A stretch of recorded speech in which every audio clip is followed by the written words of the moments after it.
I got to prove, nothing I got to lose. I will not follow you. It is my time to choose. Nothing I got to prove, nothing I got to lose. I will not follow you. It is my time to choose. It is my time to move. I will not follow through, cause I got my own mind, winning on my own time. Didn't come when I want it, but it's always on time. I'ma go and get it, and it's all part of my vision. Then I'ma show everyone I can make it. I'm different. You can't stop what you can't see. No more chains, yeah, I'm truly free. I pay my dues, it ain't come cheap. No more chains on me, you can't hold me down. You can't hold me down. You can't hold me down. You can't hold me down. Yeah, no more, no more, no more. No more, no more, no more. No more, no more, no more. No more, no more, no more. You can't hold me. Look at where I came from. I can never fall back to the same ones. Only good vibes now, but the hard times is what we raised from. Turn to the ambition we are made from. We don't run, we don't fall, we don't stop, we don't fail. We take all our doubts, the dark clouds, and we still prevail. Raise a fist to the sky, a solution's there. And we stand for the dreamers, a revolution's here. You cannot stop.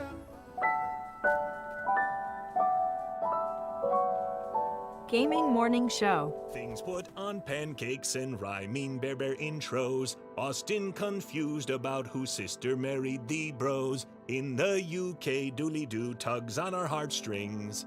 Gaming Morning Show is one of our favorite things. It's Paul. It's Paul. Ah, who are we kidding? Pumpkin spice and fall. Paul. We all know our favorite thing is the season of Paul. Pumpkin spice latte time! Besides the tasty drinks, the weather is cooler.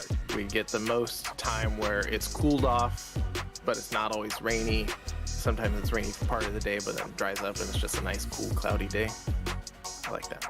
There's football on. Man, did we have a great football weekend.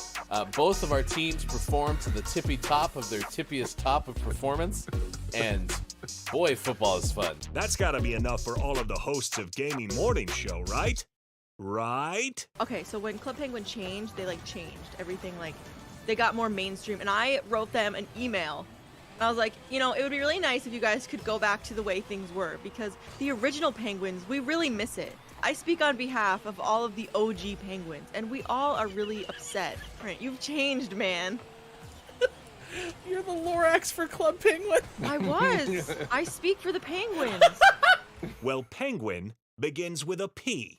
So, happy Paul, everyone, from all of us at GMS.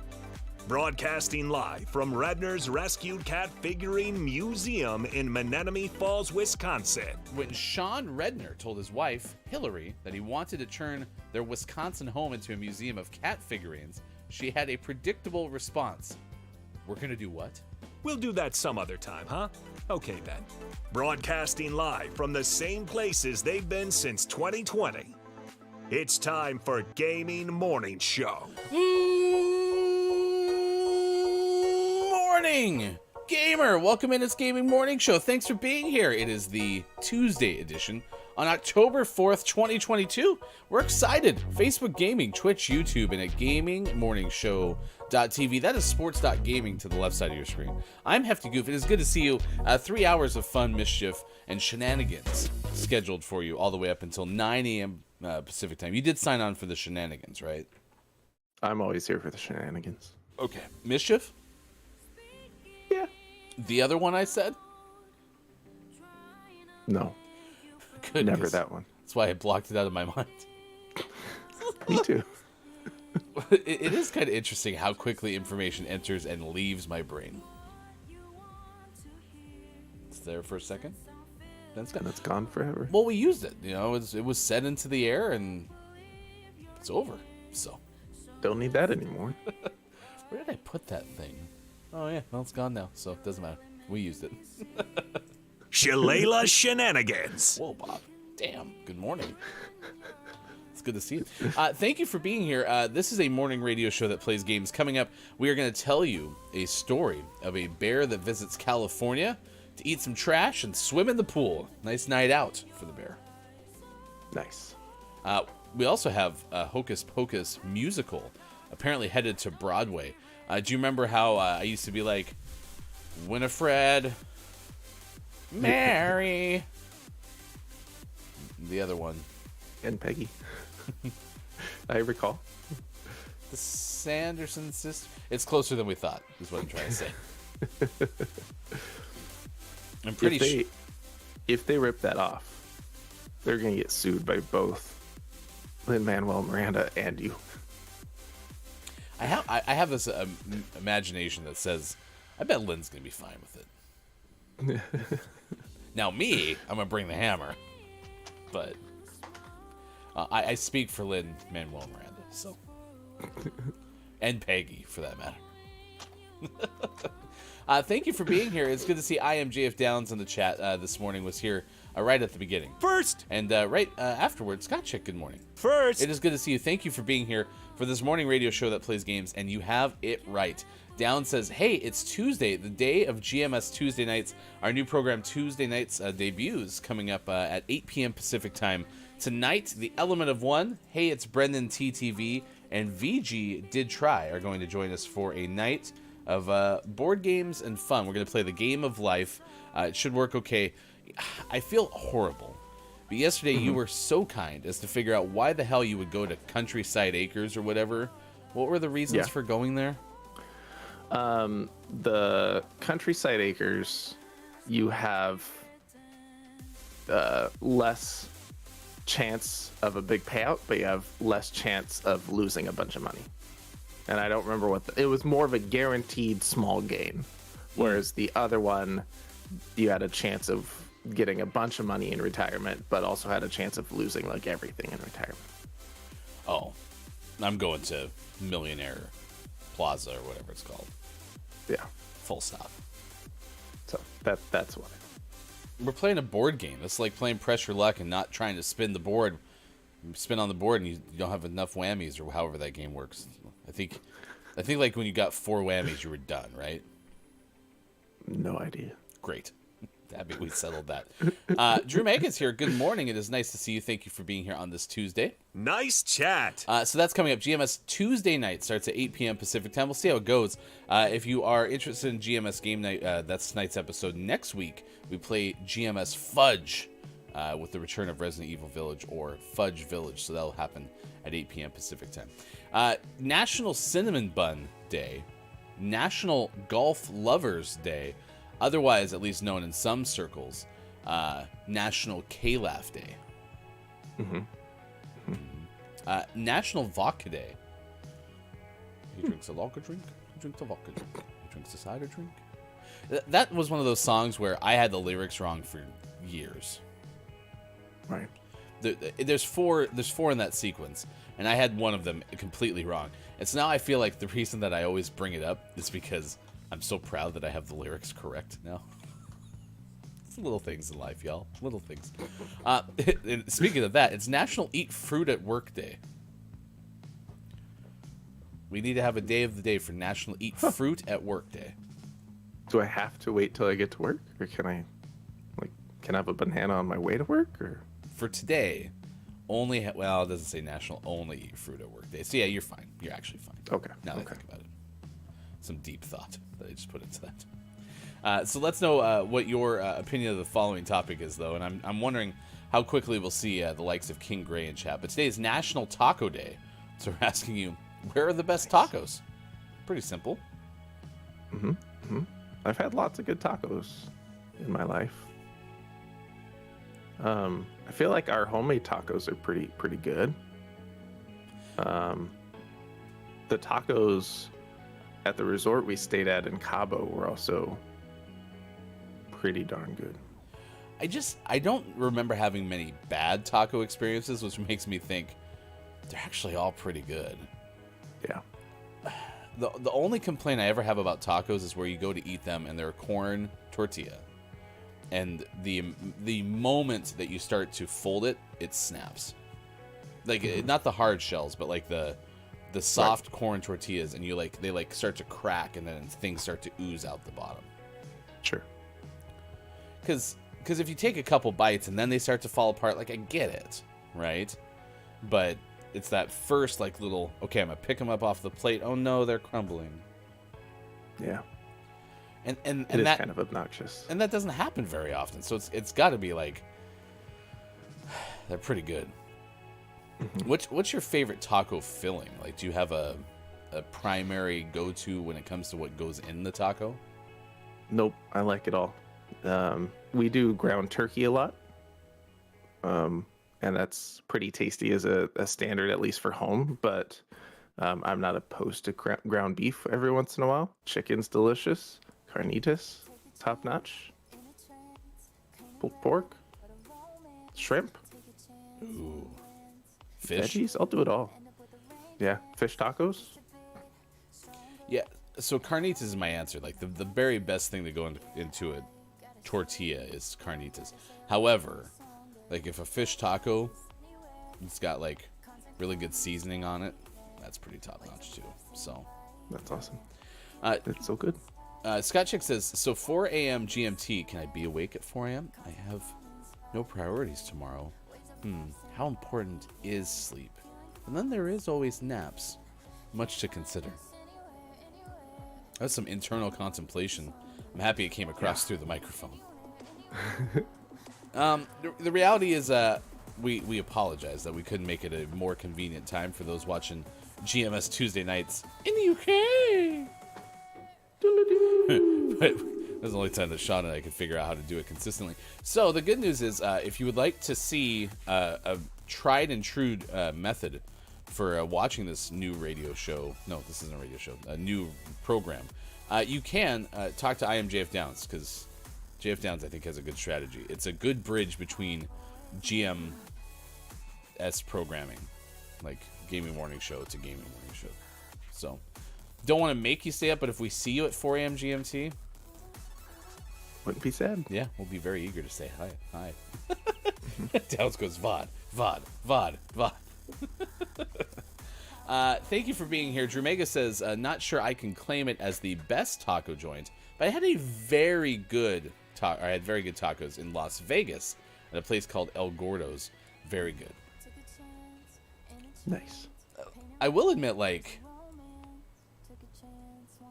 I have a hard time not opting for the burrito, but I think I'm thinking breakfast burritos. I definitely think when it comes to like non-breakfast style food, then I want tacos. Right. Because you know, in Chipotle, it's Chipotle.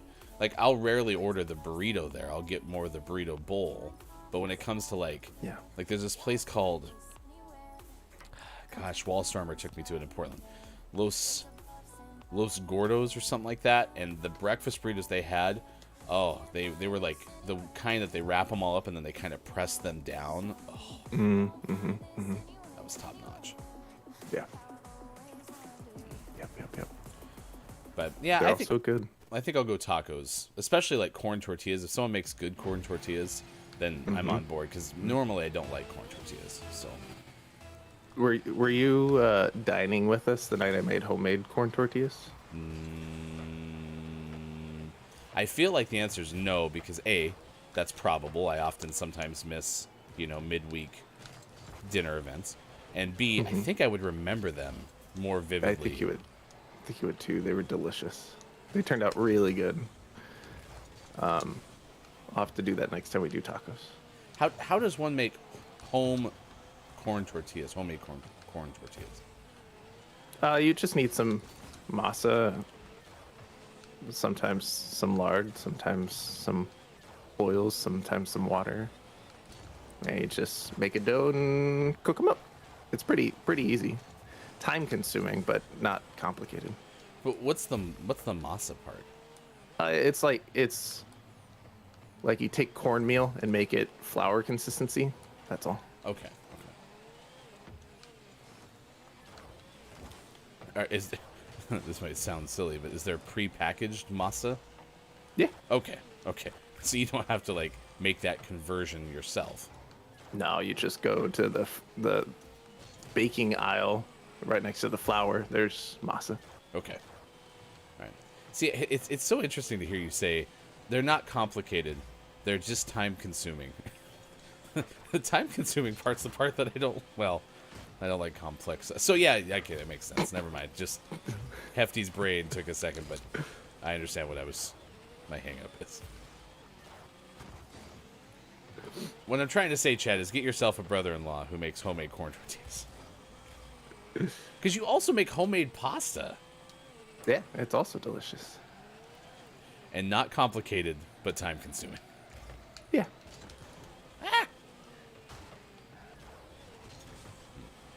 Oh, Down says I nailed it. Down's tone exactly. Vod, vod, vod, vod, vod.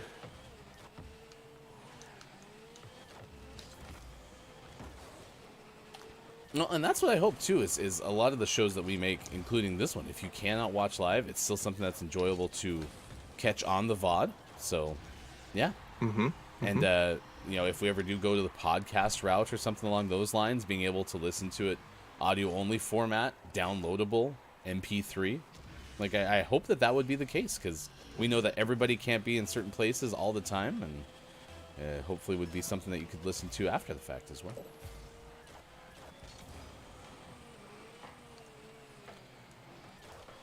Yeah, I like. Well, eventually people will catch on that we're just re-airing the ones from a year before with voiceovers over the ages and birthdays, so they'll figure it out. We weren't eventually. supposed to tell them that yet. That was supposed to be next year. That was our plan. Because then we would have 3 years of sample size, so we have a variety of which one we replay when,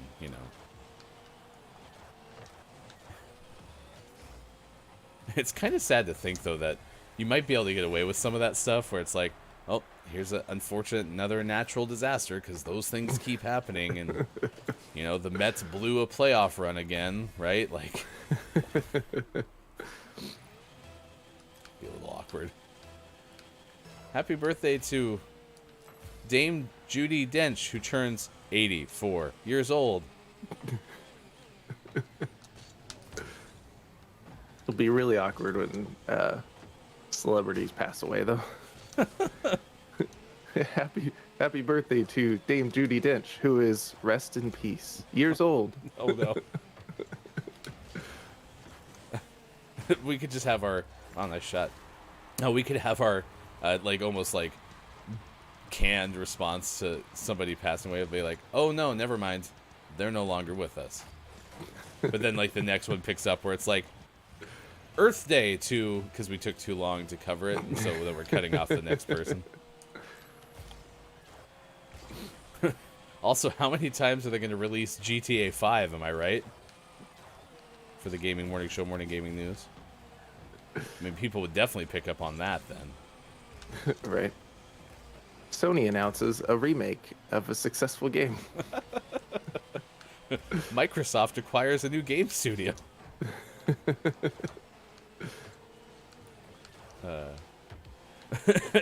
In all seriousness, though, if you're able to listen and lurk, that works well. And if you are able to engage in chat, that works well. That's the goal. So thank you for being here.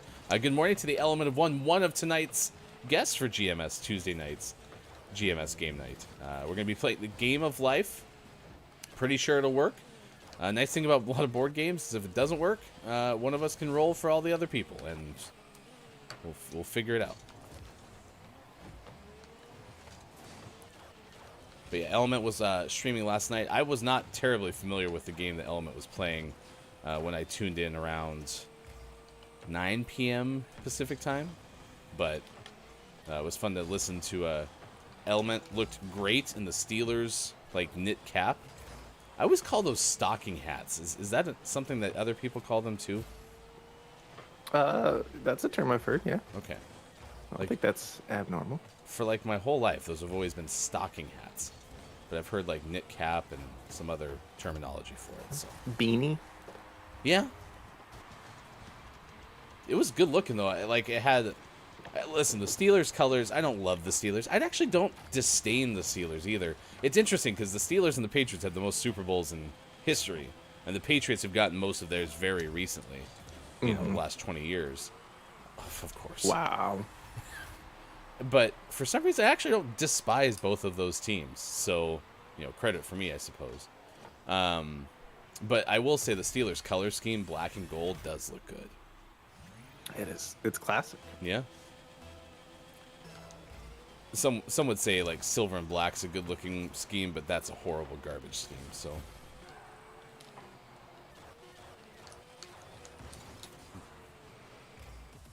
All right, well, that's unfortunate. Bad luck on that last goal, huh? Mm-hmm. Element says, yeah, I had a guest, great hefty in chat. It was not. It was just fun to watch you talking to folks because, yeah, again, like I said, I don't know exactly what you were playing. You can let us know what it was called, but I thought I saw like a Pokemon counter, but it didn't look Pokemon-ish to me. This is the part I like about watching people do shows on Twitch and YouTube and Facebook Gaming is I don't really need to know what they're playing because I'm kind of interested in what they have to say. So, thank you for being here. It's 6:25 West Coast time. It is 9:25 out on the East. It is 2:25 for those watching GMS in the UK. Thank you for being here. Speaking of not debuts, but premieres, I suppose. Today is the day that Monsters and Friends, the podcast, launches with an all-new episode. Probably out now, as far as I know, because it is already 9 o'clock on the East Coast. You can check it out right now. Spotify, anywhere podcasts are available. And then the prologue was available prior, so you can click that link, go straight to the prologue, and then find the new episode. But it's a new season of Monsters and Friends from Look, It's Mike O. You can check it out right now. It was the Loch Ness Monster. Wherever podcasts are available to be consumed. So there you go. Good morning to Kalaf, who is here. Our head of research and development checks in. Pirates and Penguins run the same color scheme, too. Need to have the whole city on the same page. Yeah, so that's interesting that you say that. That is something that was intentional with Pittsburgh, because even the Pirates have the same color scheme. So, and the very popular Pittsburgh NBA team, too. The Pittsburgh Buckets. Mr. Buckets. Buckets of fun. Oh my gosh, when we get to sports at 7:50, it was kind of fun to watch the city of Seattle have basketball yesterday. We'll talk more about that. That's coming up at 7:50 this morning. Seattle and Pittsburgh actually have some tie-ins to that same color scheme. We'll explain. Elemental One says the Pokemon timer is for the Twitch bot that has the chat be interactive to chat to catch Pokemon. Yes, of course. Element, I really enjoyed hanging out on your stream yesterday. I'm excited to play games with you tonight. GMS Game Night on GMS Tuesday nights coming up at 8 p.m. Pacific time. Right now, it's time to get informed the video game headlines of the day. And for that, here's hashtag video game expert Sean. Good morning. It is Tuesday, October 4th, 2022, and this is your gaming morning show, Morning Gaming News. Dead Space remake is coming soon, and coming in an hour and a half, we're going to get Dead Space remake gameplay reveal. Ignore the headline and the story that we linked, because it's going to say tomorrow morning, but that was yesterday's tomorrow morning, which is today's morning, which is yesterday's morning of tomorrow. Nailed it. I'm not going to lie, that actually makes sense to me, so just keep it. So yeah, this morning at 8 a.m. Pacific time, 11 a.m. Eastern, on the game's YouTube channel, at Dead Space on Twitter, you can find the trailer, and it's going to have some gameplay footage, which will be fantastic. This premiere is being dubbed as the official first look at gameplay. That distinction likely means that the footage will be of a near complete build of the game, since developer Motive Studios has spent the last year releasing several behind-the-scenes videos showcasing gameplay in more unfinished forms. So we should get a good sense of what this remake's actually going to look like this morning. So we will check that out for sure. Okay. Is this something that we still have to play? Oh yeah, absolutely. We're going to play this for sure. Not till next year, though. This is a January 2023 release. Oh, jeez, okay. So I have some more time to psych myself up. Yeah. I'm I'm excited for this one, though. I never played Dead Space. Well, and I will say, it will be fun. You had played Resident Evil 7, right? Not all of it. Okay. Just part of it. So the only thing about space that's terrifying is you get the horror with the darkness. So, yeah. Help. It'll be great. Everyone will have so much fun. Yeah, everybody. In our next news story, the PlayStation 5 has seemingly been jailbroken. It's pretty exciting. And people have already been installing PT on their PlayStation 5, as you do. This is from Ryan Lesson of IGN. PlayStation modder Spectre Dev unveiled a new jailbreak earlier yesterday, an experimental IPv6 kernel exploit for the PlayStation 5. This jailbreak relies on a WebKit vulnerability as an entry point, so it'll only work on PlayStation 5's running firmware 4.03 or lower, and even then apparently it only works around 30% of the time. But this is a big step for those that like to mod their systems and jailbreak their systems, as it is the first successful one. In layman's term, jailbreaking refers to reverse engineering closed hardware and is often used to unlock debug menus and allow the use of unauthorized software. This is often done on consoles because it allows you to install emulator type software to play multiple things, and also allows you to customize parts of your console and the software that it runs on in ways that are not intended for most people to use. Okay, well, I'm just not the right person to want to do jailbreaking or anything. So Yeah. This is the people who can do these things. Like, I'm just amazed in all areas. Like, I'm honestly amazed by people who can hack things, right? So let's just let me leave Like it the at that. planet. 'Cause my input's pretty useless at this point, because it's just like I just want to turn it on and play Apex Legends. So. Yeah. Have you ever hacked the planet before? Oh well, yeah, because I don't know if you know this, but I was actually zero cool.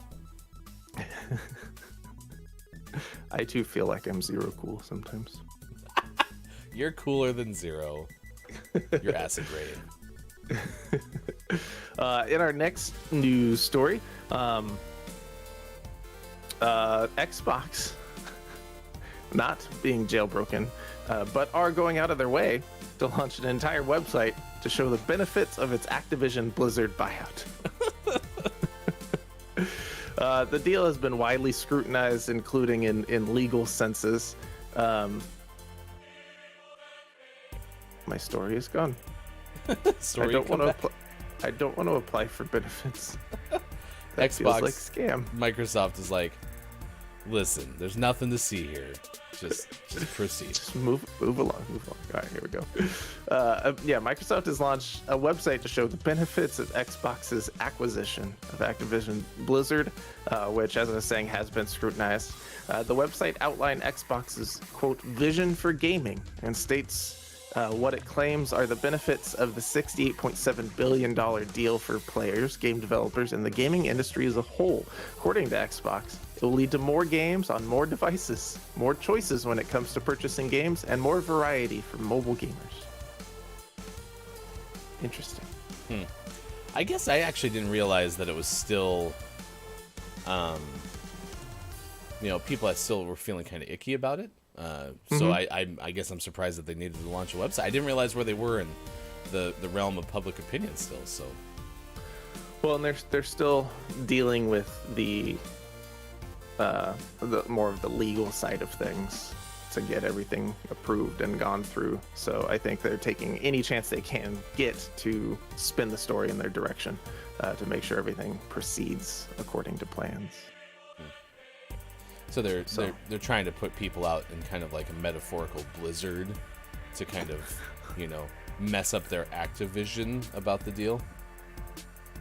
I actually didn't intend to bring the second name into it, but then I was like, wait, I can. And so you got that horrible joke, and I'm sorry.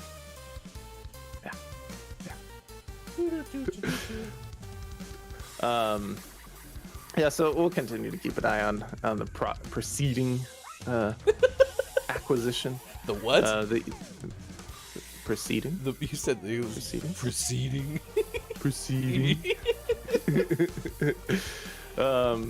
And see if the UK government has been taking a look at it. Various US senators have been taking a look at it. The city of New York and the US Justice Department have all been looking at it. The only people that approved it are the stockholders of Activision Blizzard.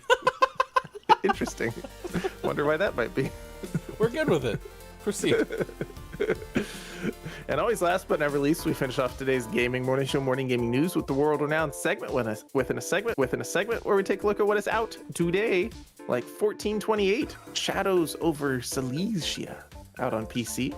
Alfred Hitchcock Vertigo, out on PlayStation 4, PlayStation 5, Xbox Series S, Xbox Series S, and Switch. Dakar Desert Rally, out on the PlayStations, the Xboxes, and PC. Let's Sing ABBA, out on Switch. Overwatch 2, yeah, you want to sing some ABBA? I do. Love ABBA. Overwatch 2 has its official launch on PlayStation 4, Xbox One, Switch, and PC. And for the most prestigious award in video game focused morning shows, your favorite segment within a segment, today's name of the morning goes to Pharaoh Slug, out on Switch. Pharaoh Slug. This is one of the first times you've given us a name of the morning that I've just happened to see the thumbnail. I'm not entirely sure what the hell it's about, so. I'm trying to think what's Pharaoh mean? Anyone know? Ferrous usually means like magnetic, like relating to iron. So it's an Iron Man slug. It's an iron slug. Let's Sing ABBA is out today. I didn't know they made Let's Sing games. Yeah. Yeah, apparently they're still coming out, at least on the Switch. I go like, I am the dancing queen. Like, I can sing and get points and stuff. Apparently. Let's go. All right. I'm open to it. Also, I did see a very tangentially, like, someone talking about, like, Overwatch, shifting to Overwatch 2, and there was, like, people in their chat on the game where it's like, oh no, it's happening, goodbye everyone. And it was kind of I guess that's one advantage of making a full hard switch to a second version of a game, is people actually say goodbye and go to the next Overwatch is a dead game. Quite literally. Do they get a goat skin? Congratulations, Pharaoh Slug. It is our name of the morning, could become a name of the month, and if you would like to win it the month that it is announced as a name of the month, you can become a Patreon subscriber. Nearly 30 of you already have, and we finally figured out how to, comply with those pesky terms of service. So today we're actually going to do this. What a perfect time. Thank you, Sean, for the Gaming Morning Show Morning Gaming News. But right now, it is time to tell you what our name of the month was for the month of September. And if you are on the subscriber tier or above on our current Patreon, you can go to the Discord Patreon only channel, and you'll have a chance later today to submit your answer, and then we will give that away to somebody in our Patreon chat on Thursday. So you have about 48 hours or so to get your answers in, and then we'll pick our favorite from that, and one of you will be the winner of our name of the month for September. Sean, what were the finalists for our name of the month for September? Well, we had some good names in September. We had some mediocre names in September, and we got it down to 3, and then picked one of them. Our finalists are our second runner-up, if you will. Was one late in the month that I really enjoyed, but it didn't really catch on all in all, and that was The Fridge is Red. Which was out on PC. It just reminded me of the marlin as a fish, I think. I think that's why I liked it. That was out on PC. That was out on the 27th. It was a good one. The pen is blue. The fridge. Beep, beep. Pen is blue. So that was a good one. Another one that really caught my eye earlier in the month. This one was pretty good. Was Justice Sucks. Tactical vacuum action. Oh yeah. That was a good one. That was a good one. But it wasn't good enough. It's like a Roomba vigilante, basically. Yeah. So runner up, pretty good. But there was really only one choice. When I looked over the list, it was clear what the name of the month had to be, and that's Whatever Land. Whatever Land. Out on PC. You are one of life's winners. Whatever Land. I think there's only one whatever in there. So,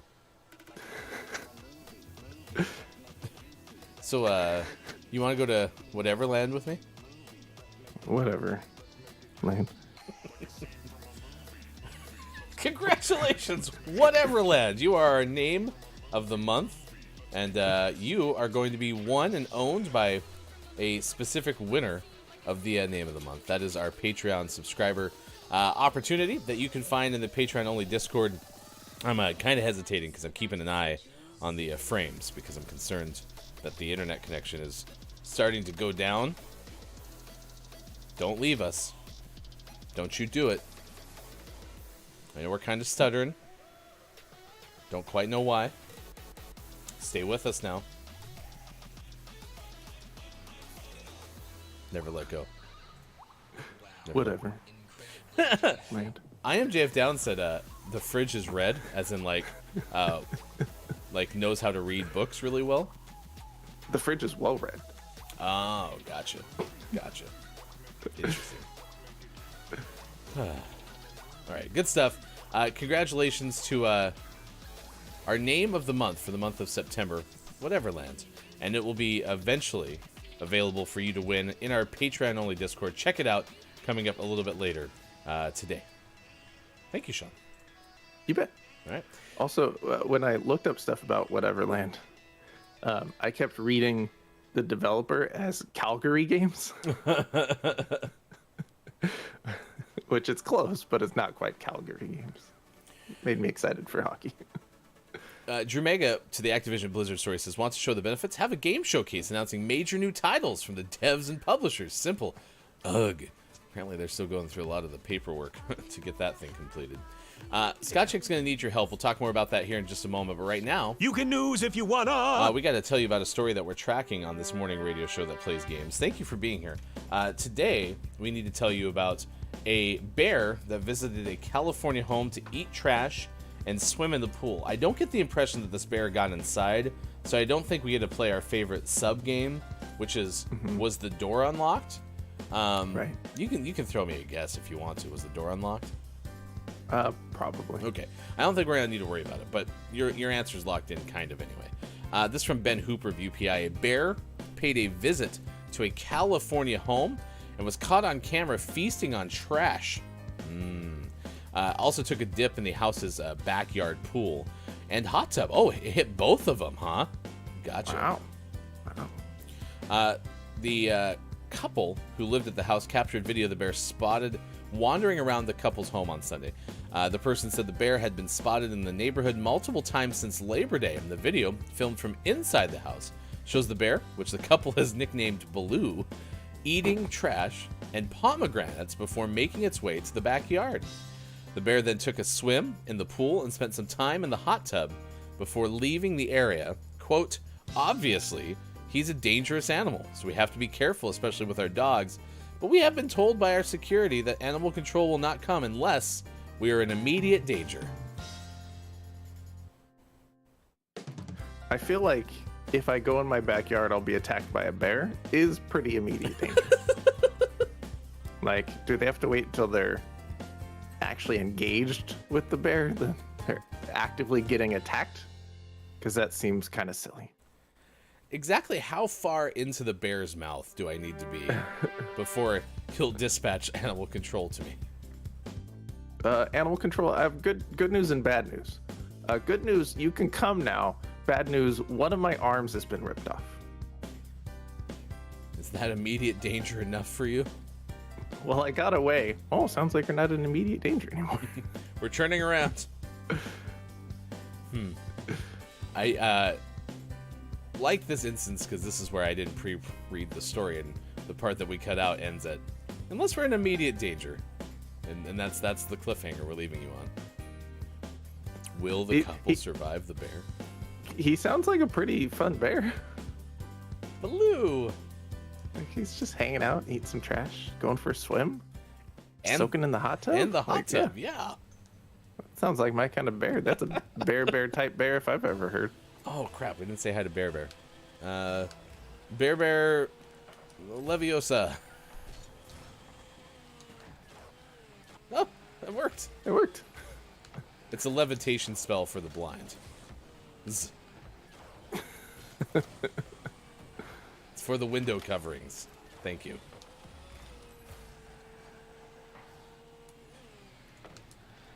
Unless we're in immediate danger. Oh, it's like the Ralph Wiggum meme with the "I'm in danger." That's when you can call, when you feel like Ralph Wiggum.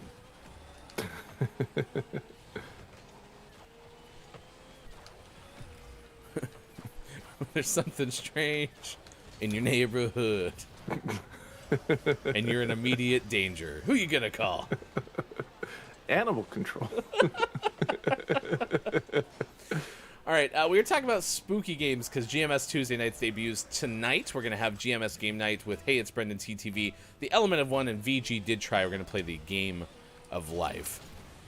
We are also talking about GMS Fudge, which makes its debut a week from tonight on GMS Tuesday Nights.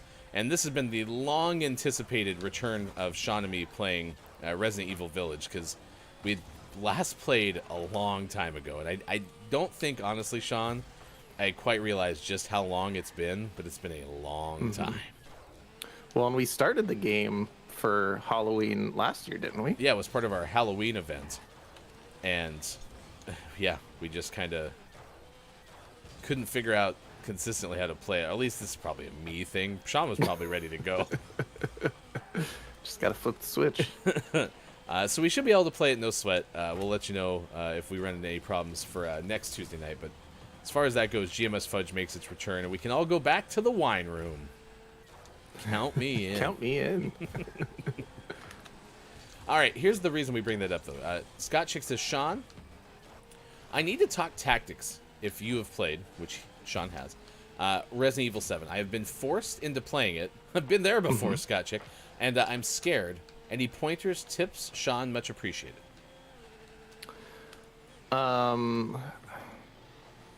If you're scared and that's the biggest problem,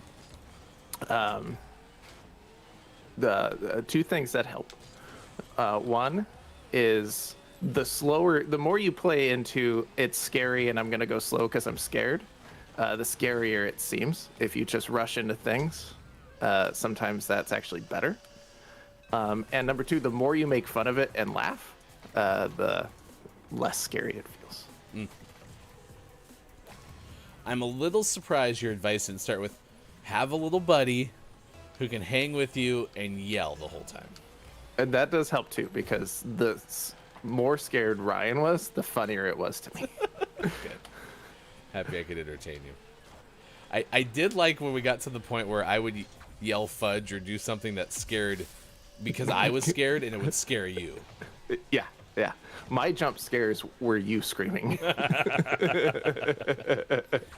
Drew Mega had some advice. Reserve ammo and use it when necessary. Scott Chick said, no panicked shooty shoot then. I'm done for. Yeah, and then all the typical Resident Evil stuff like that, like try to conserve resources as much as possible and make use of your storage containers and know where they are. One of those classic Resident Evil things, like don't run out of ammo, which you'll definitely do. Drew Mega says, yeah, it's hard, but there are times when with some enemies you can avoid confrontation, run by them. It's not necessary to kill them. Yep. Yeah, you don't have to kill everything.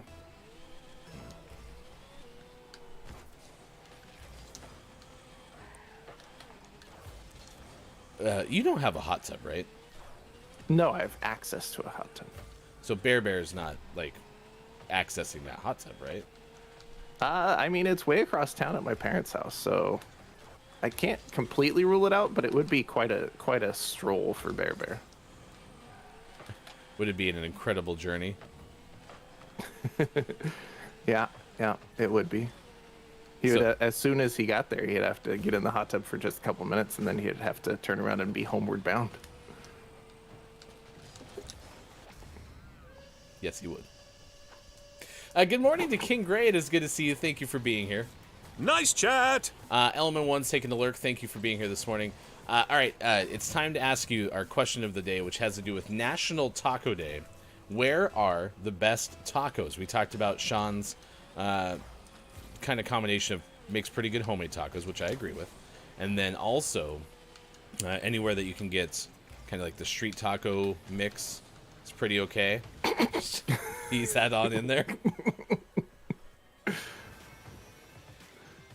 I think we all got the goal and the assist. We'll see, like right here, I can't go anywhere because I'm just going to hinder your effort. I was just trying to make sure that if someone was flying in from the right, maybe I'd block them a little bit. I don't know. Where were they? We had like all day. I really don't know where they were. That was such a weird play. Cracked.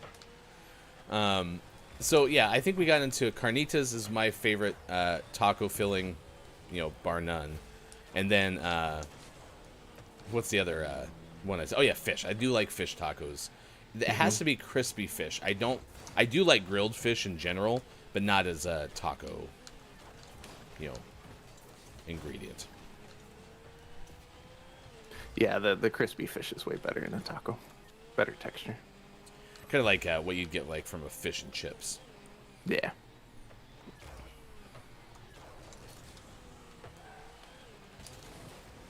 Scott Chick says, insert clip of Scott Chick looping Resident Evil enemy and screaming because, once again, there's too much shooty shoot and not enough conservation. Listen, I remember playing the first Resident Evil game on the recommendation of the expert person from the department store video game section.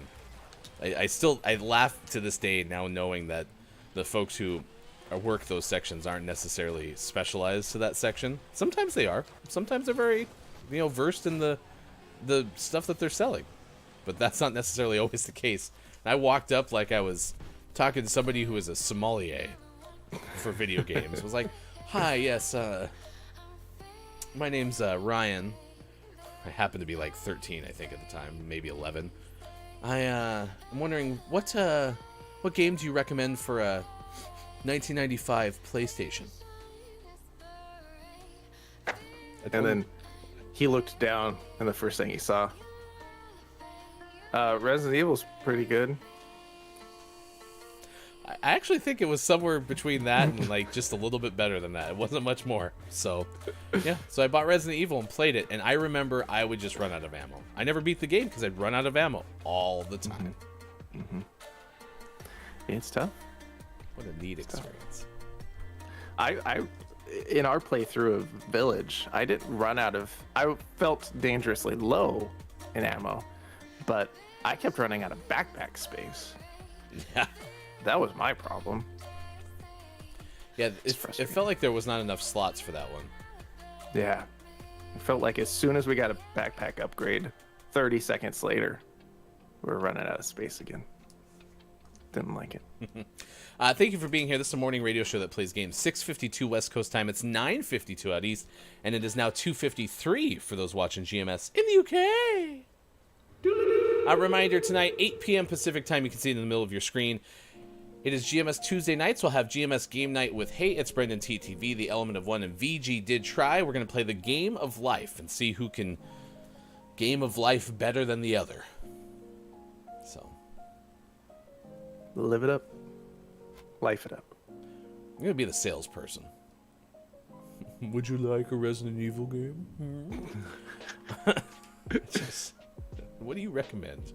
All right, it's time for Birthdays This Day in Gaming History. It's our segment where we, wish people happy birthdays and tell you what happened this day in gaming history. It's pretty self-explanatory, but if you have somebody you know who's celebrating a birthday, maybe a close Facebook friend, or a long-lost aunt, or maybe your cat, I don't know, whoever it may be, let us know, because Sean and I, together, would like to celebrate with you.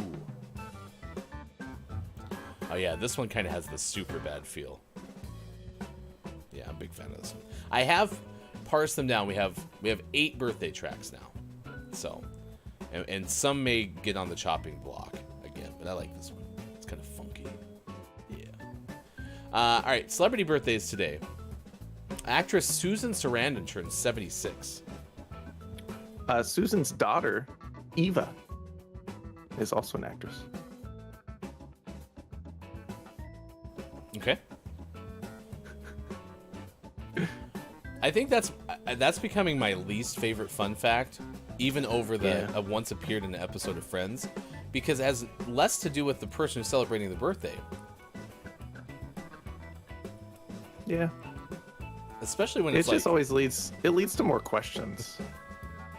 Especially when it's like so-and-so is married to so-and-so. It's like you literally like just completely put the spell. At least like Susan Sarandon, you know, is the parent of Eva. Yeah. She grew an actress inside of her body. Whereas like it's, you know, insinuated where it's like, this person's not nearly as famous as their like, you know, wife director, right? So. All right. Anyway, happy 76, Susan Sarandon. I actually don't know if I have a favorite Susan Sarandon movie.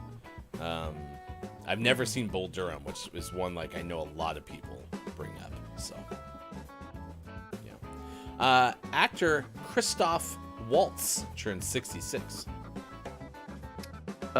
Christoph is originally from Vienna, Austria. I don't know if Christoph is a lot more well known in like the Austria area. Probably, I'm guessing, because like I've heard Christoph related to like the Frozen movies, right? But my point in asking this question is I wonder how many times Christoph has gotten like, "Nice to meet you, Christopher." Mm-hmm. Yeah, I'm sure it happens. My name is... He's like, Christoph, or what?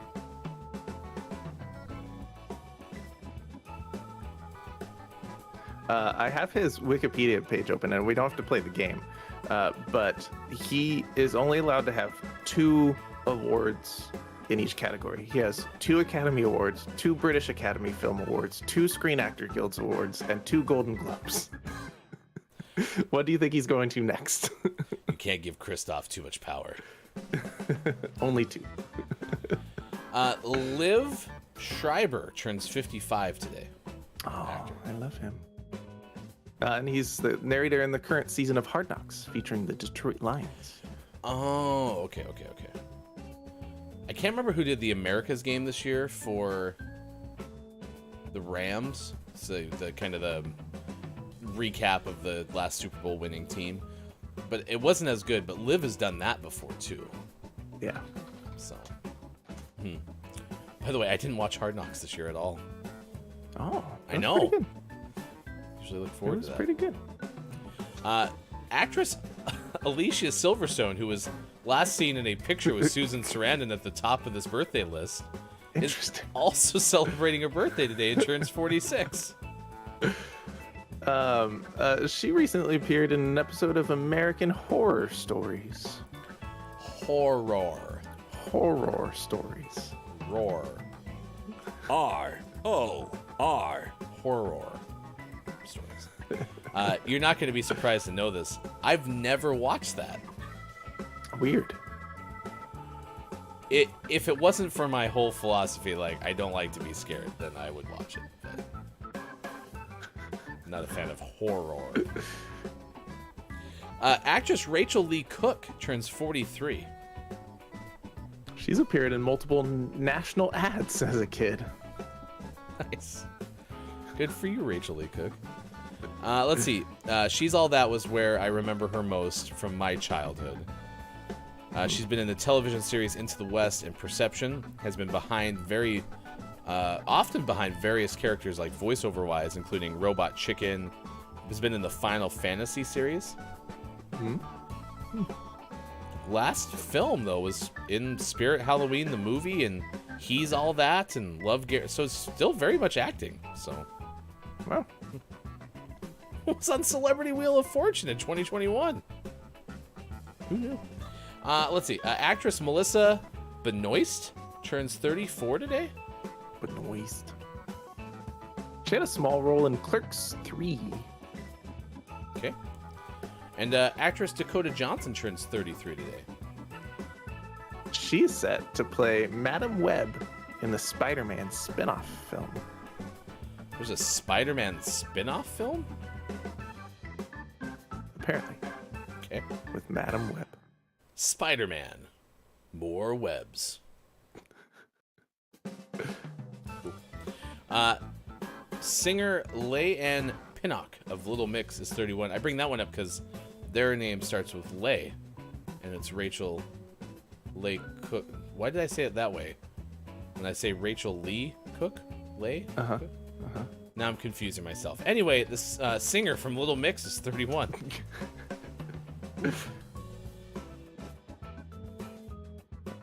Actor Bill Fager-Baki from Coach and SpongeBob SquarePants is 65.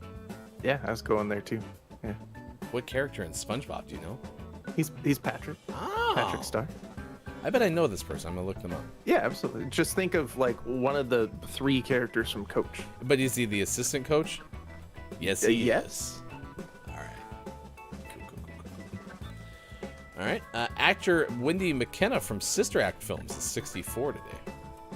Nice. Played Sister Mary Robert. All right. I'm pretty good with that. You happy?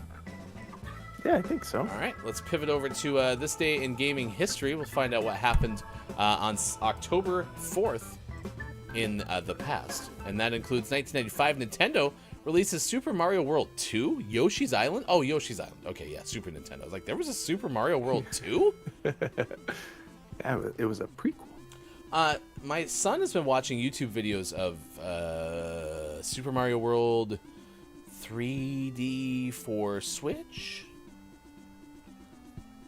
Mario's a cat. Wow. Flush of the toilet. Yeah. Do you remember which one that is? It sounds like the Wii U one. Okay. Yeah. Sorry. That's awkward to bring up. We don't talk about Wii U. 1997, Gunpei Yokoi, inventor and toy maker, dies at the age of 56, was struck by a car on an expressway in Japan. Yokoi designed Nintendo's game and watch handheld games, Game Boy and Game Boy Pocket. That's sad.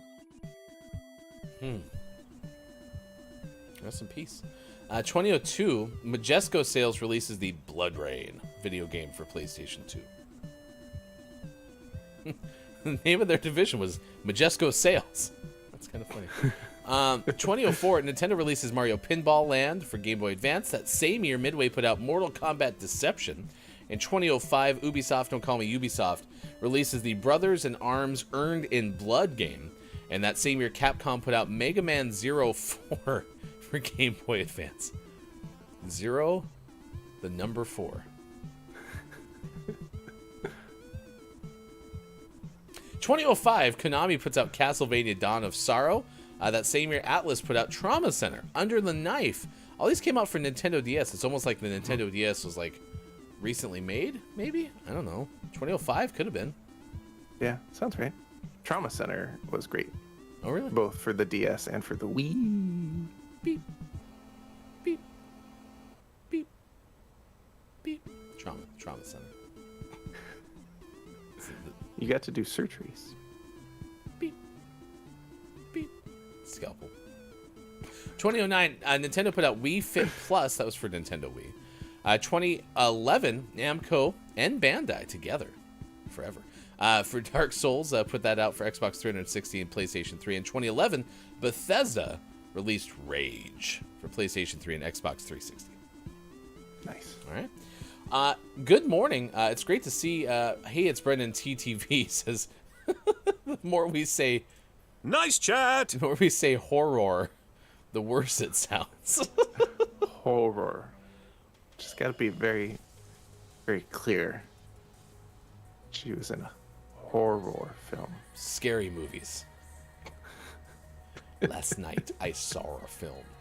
Brent also says that there are currently 10 Spider-Man movies. If the animated ones count, they don't need to do a spin-off. There are lots of Spider-Man properties. Too many. It's like when they spun off Joey from Friends. It'd be like, coming this fall from the makers of Spider-Man, it's Peter. Actually, give me one of Peter's friends' names. Mary Jane. Coming this fall from the makers of Spider-Man, it's Mary Jane. Boom. People would watch it. Would they? Oh, yeah. Okay. All right. People love Spider-Man. Good morning to King Gray again. Nice chat. Is learning that it's Taco Day. In honor, I will be mentioning all of my favorite tacos throughout the show today. Taco number 1, bean and cheese and bacon. Can't go wrong with this staple. My favorite thing to do with these is just order a small chips and queso, dip my tacos in the queso for a bean and cheese and bacon and more cheese taco. I like it. All right, stick around. Next hour, we'll give you a list of the day. We'll also give you sports. We'll talk more about, the basketball game that happened in Seattle yesterday. I was like, what did I tease? I don't remember. I have to remember to tell you that. So that's coming up in a little bit. The second hour of this morning radio show that plays games. Coming up next, we'll tell you more about our September name of the month. And if you're a Patreon subscriber, be looking out for a prompt to win on the Patreon-only Discord later today. More to come. It is October 4th, 2022, Tuesday, on Facebook Gaming, Twitch, YouTube, and at gamingmorningshow.tv.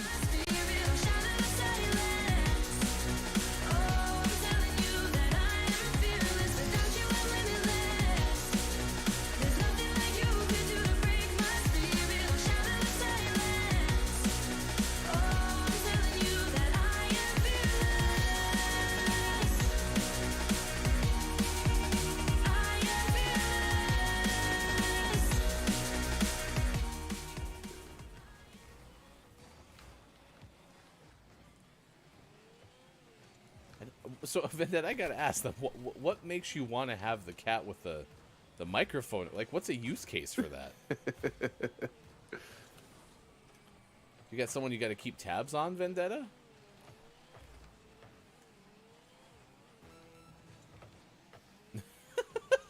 Vendetta says nobody suspects a cat.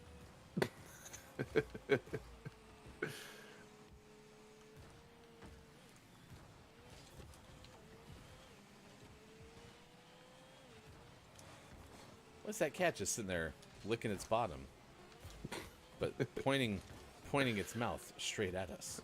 Why does that cat show up every time we have something suspicious to talk about? Do you got the stuff? Yeah, do you got the stuff? Mm-hmm. Meow. Funny that clothing now. That's why Arturo heard you talk about it. It was like, I want the Sonic clothing.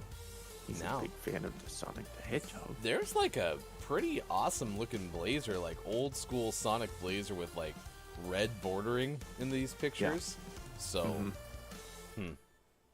I like the old style Sonic. You can see it on your screen a second ago. The look of the Sonic from the '90s. Yeah, I'm not a huge Sonic fan, but I'd be interested in something like this. Yeah, they did a good job. If you enjoy Sonic the Hedgehog and you like incorporating things like that into your everyday wear, especially if it's like in ways you wouldn't expect, like a nice polo with Sonic the Hedgehog or like a blazer with Sonic the Hedgehog, this would be a cool way to do it. So check it out. It's pretty badass, I'm not gonna lie. Blazer's really never wear it, but it's pretty. Exactly. But I like it. He starred as Baron Frankenstein in the 80s film called The Bride. Baron Frankenstein? Yep. Interesting. Message in a Bottle, I think, was that Rock Band song. Sounds right. I'm pretty sure it was. I probably heard more Message in a Bottle playing Rock Band than I saw any other time in my life. Quick sidebar. Having Sting be a singer but also a very famous wrestler was always confusing. He's so multi-talented. You know that stereotypical like surprise wrestler entrance where it's like, oh, my God, that's Sting's music. When you replace one Sting with another, it becomes kind of funny. They should have teamed up. That's Sting's music. Message in a bottle. Sharpshooter. NFL Films is a good case study because the way that they were able to present the game of football back in like the 70s and 80s to kind of grow that game, they were revolutionary. So nice. Always had those like deep voiceovers. It was a frozen tundra in Lambeau Field. I want to see I guess football would be the best. Some sort of football documentary, but the guy just has a really nasally, squeaky voice for the voiceovers. That could be great. It was a warm day in Lambeau Field. I'm a real boy. It was the first Sunday of November. Before it flies away, can I hold on to something?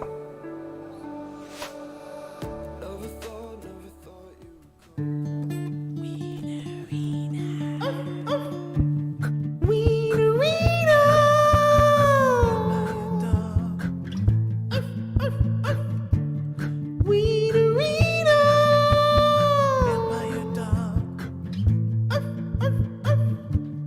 Wienerina, such an unusual dog, so spooky and long. Wienerina, with the wag of her tail, on wings she set sail through the night. She'd like to play with the other ones, but she's frightened of the sun. All she wants is a little love and a little bit of blood. Wienerina, at midnight digging up bones with her pet snake Ramon. Wienerina, her doghouse looks like a tomb.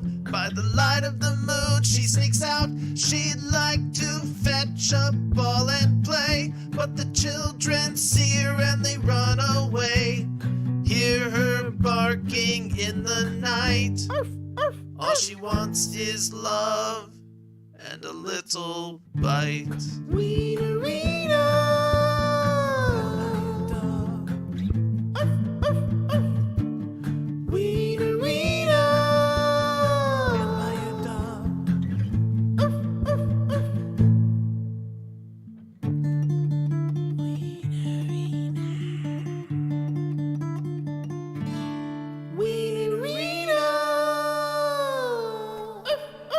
Plans for the future.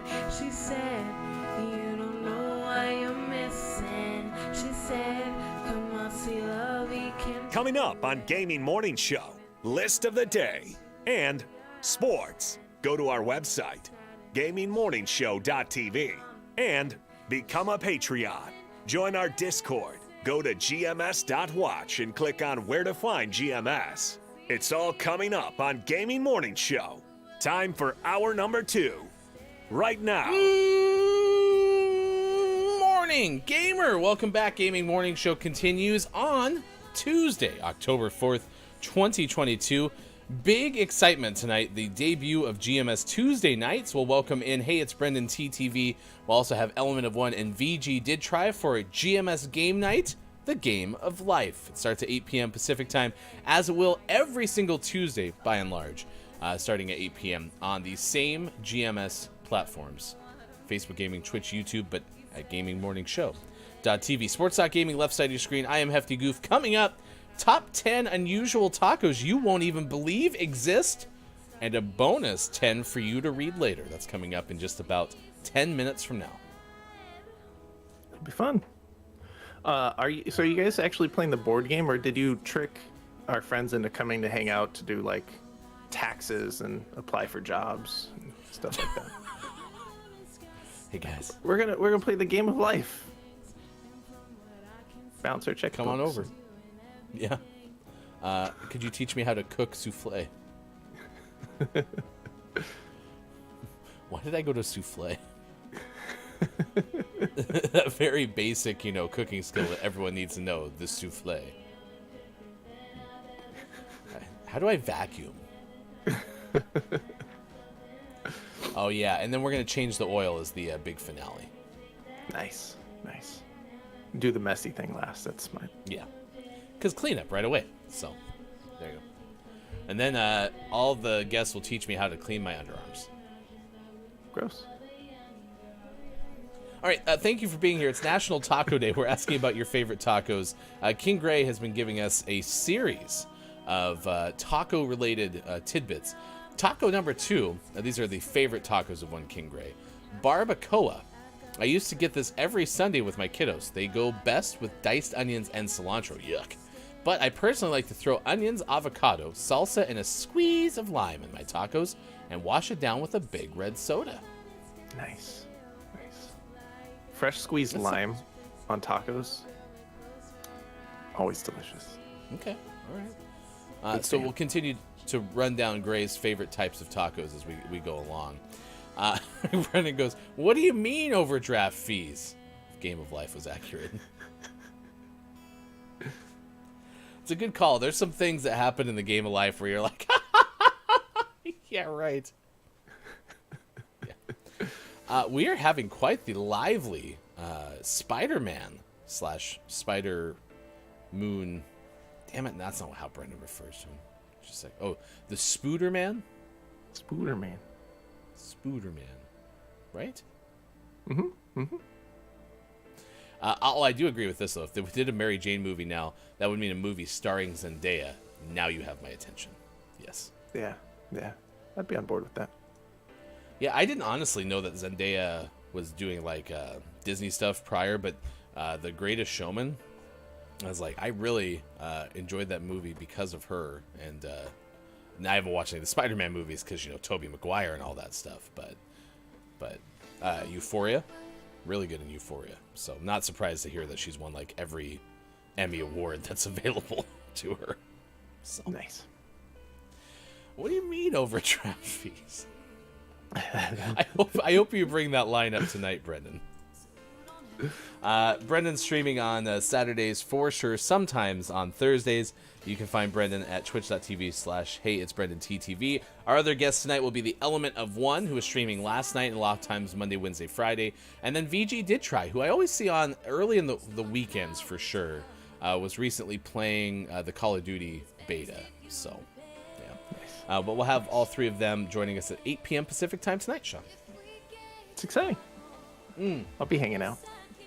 Watch you guys. But you're going to be ready for next week. Yeah, I'll start setting things up right now. Dun, dun, dun. GMS Fudge returns a week from tonight. And apparently we're right at the part. Oh, no. So really? It should be a good one. Yeah, that's what we learned last time. I think I'm sick next week. I'm not feeling good. But you can play GMS Fudge without me.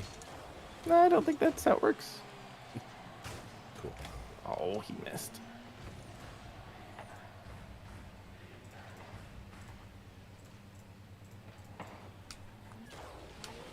Brendan goes, you're kidding me. Uh-oh. Brendan's got a conflict next week, don't you? Oh, no, good. Okay, you're actually playing it.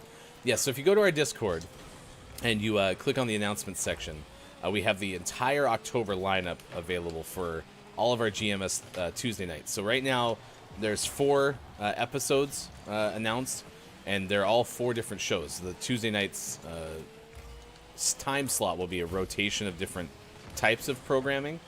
And so we're going to play GMS Fudge a week from this upcoming Tuesday. And then in 2 weeks, we'll have GMS Sports! And then we will have Super GMS Bros-in-Law coming up at the end of the month. So yeah, if you want to check those all out. Okay, so Brendan goes, in all caps, goes, it's been a year. And I actually have wondered, has it been a year since we last... Because I know it's been about a year since we started playing the game. Yes. Hasn't been a year since we've played, but it has been a year since we started. Brendan goes, so we will finish Fudgeville in 3 years from now because you play one part annually. Got it. Yep. That's my mantra. Yeah, we did 2 parts fairly quickly, and then we did a third one much later that wasn't working, and so it was shorter, and it was like on Discord primarily. Oh, yeah, I remember that. And then we haven't been back since. Yeah, it was like in February or something like that. Yeah. Nah, I I enjoy some of the fun stuff that comes from GMS Fudge. I don't enjoy the process. Because, like, the wine room clip will always be one of my favorites, no matter how long this show goes. Yeah, it was so good. Wine room? Count me in. It was And we couldn't so have organically practiced that perfect. better. Oh my gosh. I also like the fact that Village has not been as terrifying as Biohazard was, but then again, apparently we're at that part, so.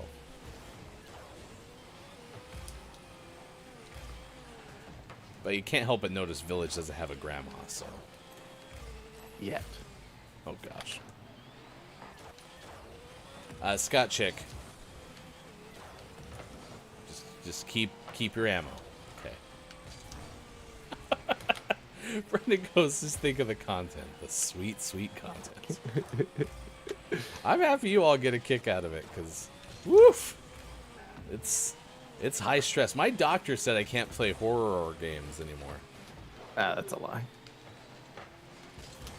Hey, I just recently had my physical. Uh-huh.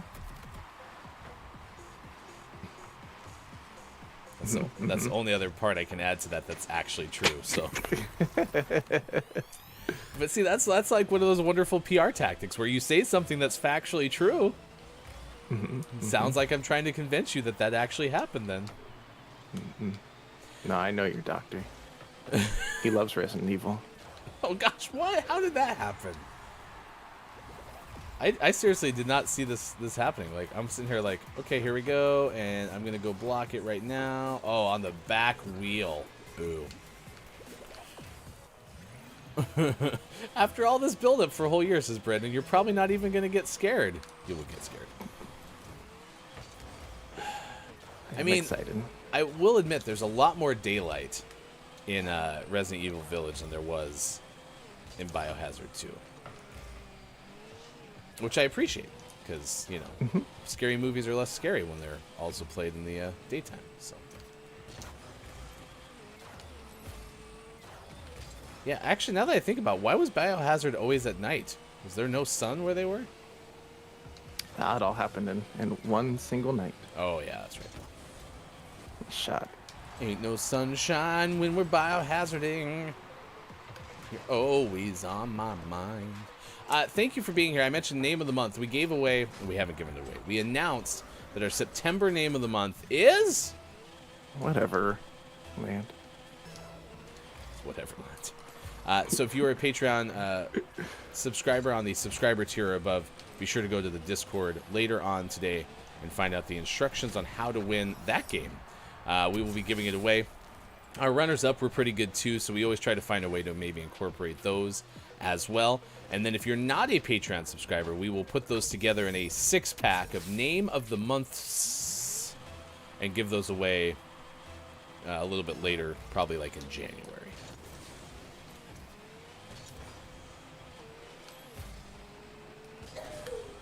Just think of the content, the sweet, sweet content.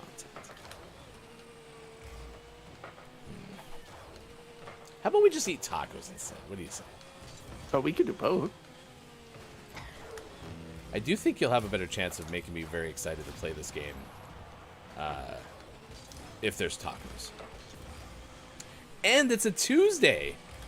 Yeah. That's National Taco Day every Tuesday. Well, I did find it interesting, and I need to look at National Day calendar if National Taco Day is always on like the second Tuesday or first Tuesday of October, right? Because that would make sense for Taco Tuesday purposes. So Yeah. Yeah, absolutely.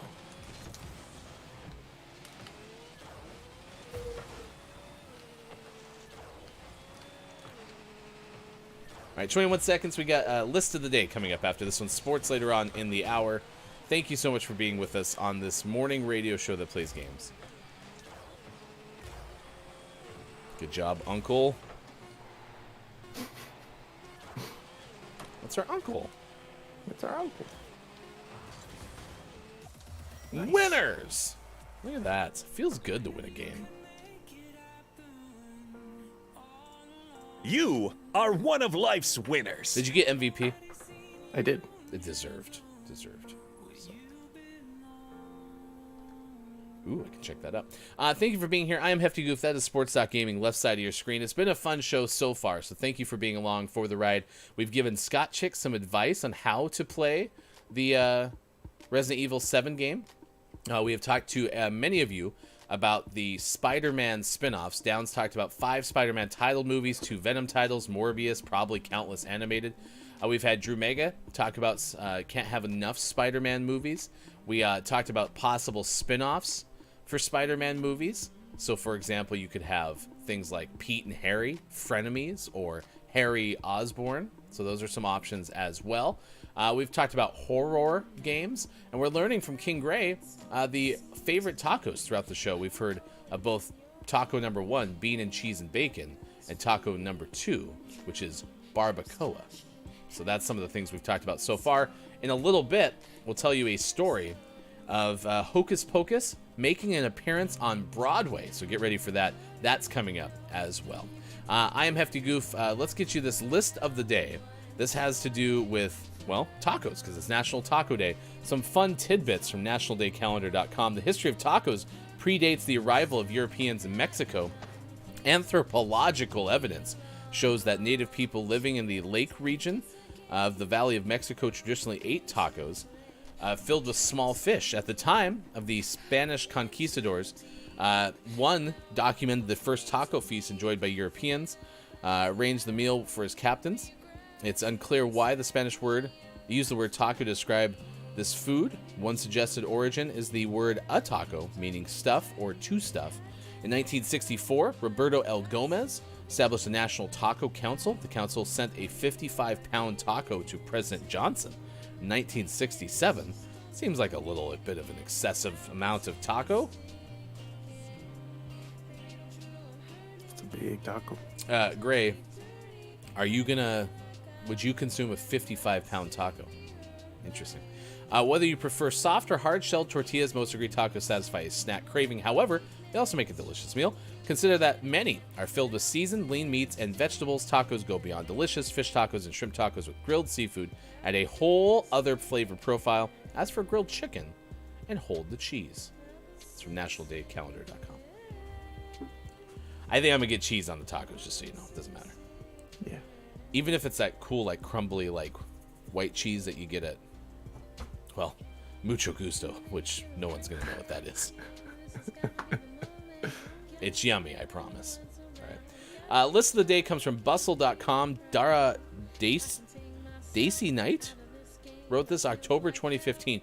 20 weird tacos that you didn't know exist. So we'll start with number 1. Ooh, the waffle taco. Yes. Nice. Waffle breakfast taco. That looks amazing. It's got some eggs in it. For those really committed to Taco Day, eating a taco for every meal is decidedly doable because of the flat spherical foods that can be folded just like tortillas, including waffles. This one is from a place that I don't know. It looks like this is a recipe, actually. Step 1, make a waffle. I'm not going to go do that. Step 2, put stuff inside and fold it. 2. Number 2 is a Gator Taco. This is tired of chicken, tired of beef, pork, and fish. Get that out of here. Put some gator in there. The picture's no longer available, but we can use our imaginations. Well, so I follow a person on Instagram who does like smoked foods, a lot of barbecue and stuff, and he recently did a whole gator, like not steamed it, smoked it, and so I would try gator meat for sure. Yeah, I'd try it. Number 3 on this list 3. is the sushi taco. So instead of a roll, make it taco style. No chopsticks necessary for this nori tortilla fusion creation. Actually, it looks pretty good. Yeah, it looks pretty tasty. It's like a seaweed taco, right? Yeah. Nori shell. Okay. Is nori a term for seaweed? Yeah. Okay, thank you. 4. Number 4 is a bacon taco. This is a taco, but the tortilla is bacon fried in a taco shape. And it looks delicious. So I recently saw this where someone was making a breakfast sandwich and what's the technique? Weaved bacon together. Uh-huh. So you could do this and then you would just cut them into circles and then fold them. Yeah. And then fry them up. And the caption for this one's great. It says, "Focus, people. It's National Taco Day. This is a taco. We love tacos. Forget it. All I see is bacon. My God, it's beautiful." 5. Oh my goodness. S'mores taco. What? Oh, but they put it in a tortilla and then they crumble up the graham cracker. I thought someone was making graham cracker taco shells, and I'm like, Oh, challenge accepted. okay. I mean, you could do it if you can make tacos, bacon into taco shells. You can make some pressed, graham crackers into a taco shell. Yep, I believe. Okay. This looks fine. It's not nearly as appetizing the picture as that bacon one was, but I would try it. True. Yeah, same. 6. And a hard left turn here with the Larvae Taco. Ooh. This is, as they say in the caption, a pretty cool follow-up to s'mores. This is a taco with bug moth larvae in the taco. Has that crumbly cheese though, but also moth larvae. Nope. 8. I'm waiting for K-Lav to show up. Tell us that K-Lav would like a larvae taco. 7.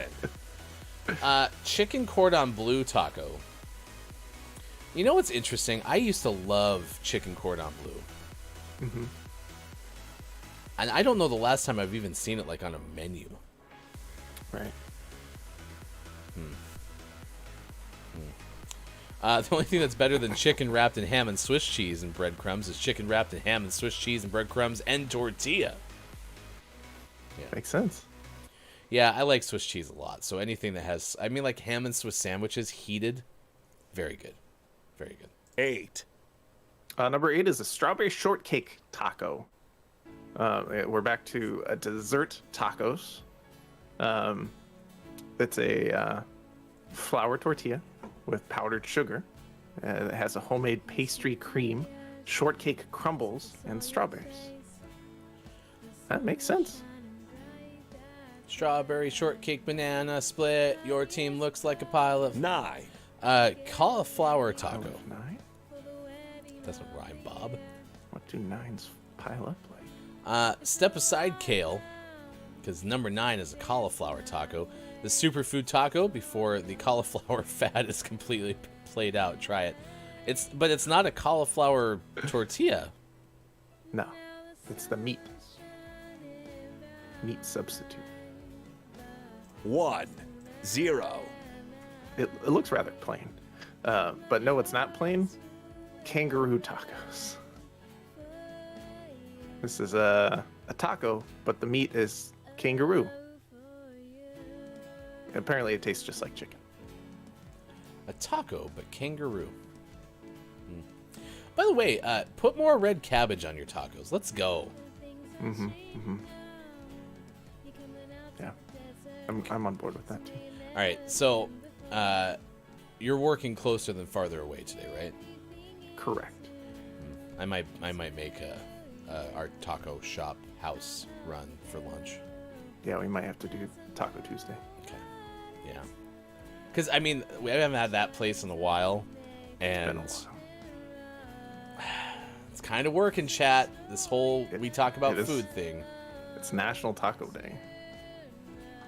It's the responsible thing to do. It's true. What's for breakfast? All right, there you go. That is 10 unusual tacos that you won't believe exist. Verdict on the Larvae Taco. Drew Mega said, yeah, I'll pass. Meanwhile, Scrapple enthusiast K-Lav says, I'd try it. Said would. Scrapple. Gross. Okay. All of them are fine except that one. And listen, Yeah. I'm currently trying to find somebody who can come on the show and talk to us about grasshopper guacamole. because Nice. I want to get like a firm understanding about, why that's a staple of some areas' cuisine, and why. I just want to know. I want to answer that question from someone who knows. I want an expert. So, yeah, that's all. I don't know if I really want to go down that same rabbit hole with Larvae Tacos. Pass. All right, Sean will be back in a little bit. Bear's going to hang out with us in the background. Sports coming up in about 15 minutes from now. Remember, 8 o'clock hour is the final hour. Crew will play our Don't Let the Person Floating from the Balloons Fall in the Monster's Mouth game at... Man, I got a whole bunch of flies in here. We'll play that coming up at 8:07 this morning. And then we'll get into some Rocket League achievement as well. I think I got one. Don't know where the other one is. Oh, there he is.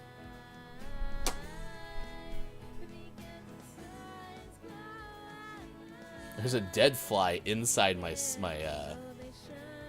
what do they call them? Soft box?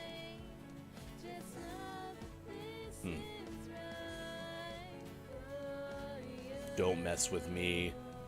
It's my pop filter. Perpetual pandas. Perfect. Works like a charm. All right, 7:36 on this morning radio show that plays games. Thank you for being here. Congratulations again to our Name of the Month, Whateverland is our winner for Name of the Month. We will give that away in our Patreon-only Discord later on today. You'll have until Thursday to get your answer in for your chance to win. And remember, new Patreon tiers come your way starting on October 15th through 16th. We'll have more information as that gets closer, but we've already posted a lot of it into our Patreon and our Discord as well. Debuting today, it's the new season of Monsters and Friends podcast from Look It's Mike O. The prologue was available, still is, but you can also get the first episode of the new season. Check it out. Today is October 4th. New episodes of Monsters and Friends podcast available now at that link there. It was Sasquatch. Here's the story that we're tracking. You can news if you wanna. At this hour on Gaming Morning Show, we told you earlier about the bear that was taking a nice little swim and hot tub dip. Now we're telling you about a Hocus Pocus musical that is coming to Broadway. Yes, finally, my hope that there would be a musical number called The Sanderson Sisters can become a reality. This is a musical adaptation of the beloved 1993 horror film. See, was Hocus Pocus a horror film? I don't agree with that one. I don't agree in the least. But it starred Bette Midler, Sarah Jessica Parker, and Kathy Najimy. It is in the works, revealed by David Kirshner, a producer on Hocus Pocus and then the new Disney Plus sequel. This was in an interview last Thursday on the Broadway Podcast Network's The Art of Kindness. Quote, "This started before COVID, but now it seems to be back on." And that is that. They are building a Broadway version of Hocus Pocus, the producer continued. "I just want to pinch myself, and I'm just afraid that I'm going to be 9 years old and on the Little League field again, but it's just so wonderful to stand back and watch all of this." Additional details, including the show's run dates, location, and cast, are not available yet, but Kirshner teased it in the podcast. "I think you're going to be very pleased." Brendan says Hocus Pocus is not a horror movie. It is a drag show. Now, Brendan's an actor, a well-known actor, and I'm curious, is Bette Midler, has done probably a good amount of musicals, right? So I could see Bette Midler being like the Broadway lead for this movie. Would they be able to get all three of them? I'd be interested in that.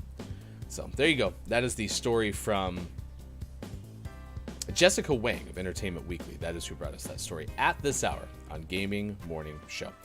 King Gray continues our tour of King Gray's favorite tacos on National Taco Day. Taco number 3, carne asada street tacos. Quick, easy, basically just meat, onions, and salsa in a tortilla. I order like 8 of these at my local street taco place, Talks West Avenue.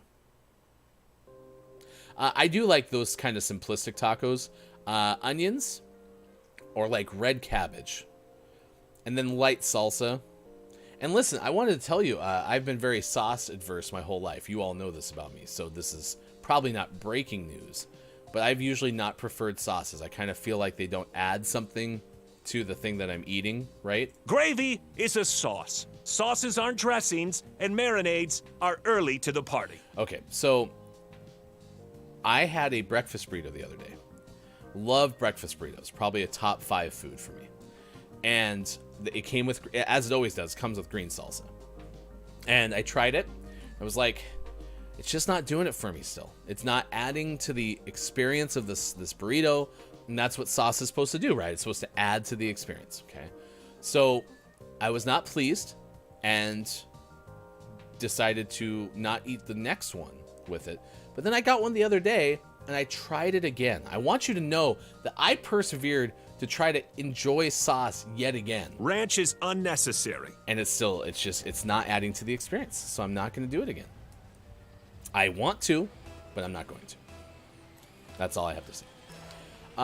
Brendan, thank you. Bette Midler has done many musicals. All 3 of them have done live theater Broadway. Okay. I'm not as familiar with Kathy as I am with Sarah Jessica Parker, but only because I watched like all of Sex and the City. But yeah, and honestly, I think for the longest time, I didn't realize Sarah Jessica Parker was the blonde Sanderson sister. I was watching Sex and the City, and I might have actually been in college and had this conversation with Hefty Wife. I was like, wait, what? Sarah Jessica Parker was in Hocus Pocus? So, yeah, I have far less information about SJP than I do Bette Midler. So, gosh, what movie was Bette Midler in that I happened to watch like a whole bunch on HBO? Someone give me like the top 5 movie credits for Bette Midler, please. K-Laugh, if you're there.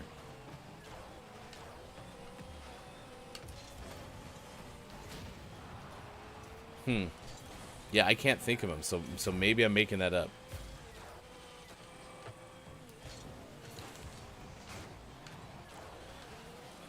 Quiet. Good morning, Quiet. It's good to see you. If I said ranch is unnecessary in my house, I'd be out on my butt before the last word left my mouth. Wow. The household of Quiet. Not very kind to those who don't like it. Lube, the sauce of metal things. What do you think about it? Yeah, I really tried. I was so excited.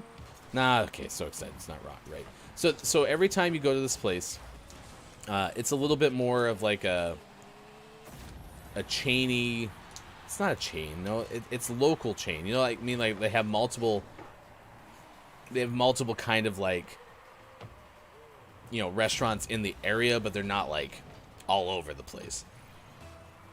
So very consistent though with the food that you get there, which I like, and they always come with green, like salsa, and then they ask if you want the hot stuff, which that's never gonna work for me.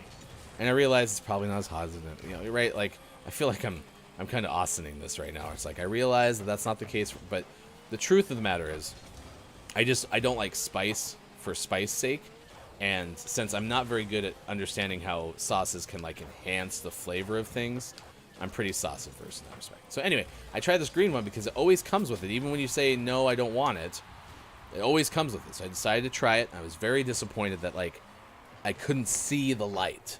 So, ranch is unnecessary for me. I like to put it on some things when I'm in the mood for ranch.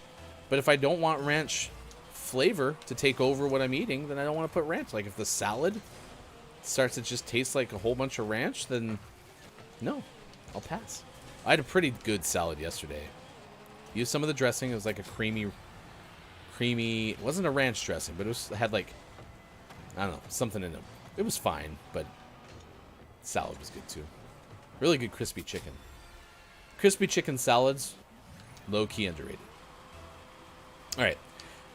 That's tacos. Yeah, Gray, I think Sean and I are going to go have tacos for lunch. Because there's a taco shop on our side of town that we just really never get anymore because someone in the family doesn't love the place as much as the rest of us do. So today would be a perfect time to grab it.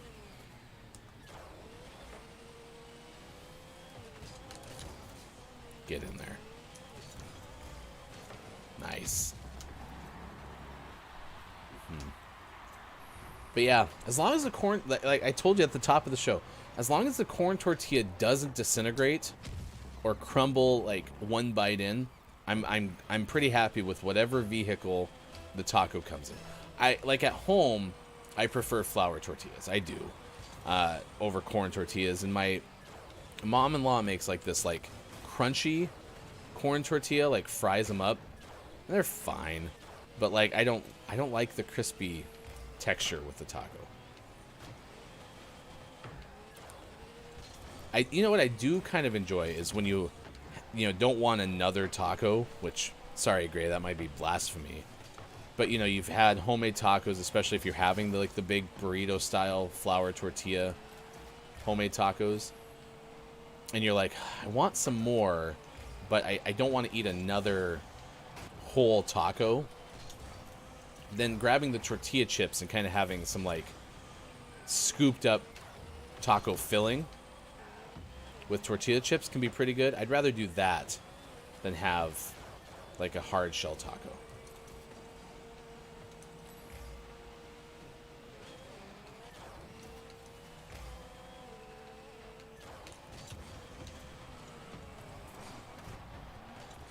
Ah, nice try. I've committed to the bit of not saying anything other than my favorite tacos, but if I was talking, I would say you better send me pics of these tacos or I'll be sad at you. I'll be sad at you. I like that. Instead of being mad at somebody, I'll be sad at you.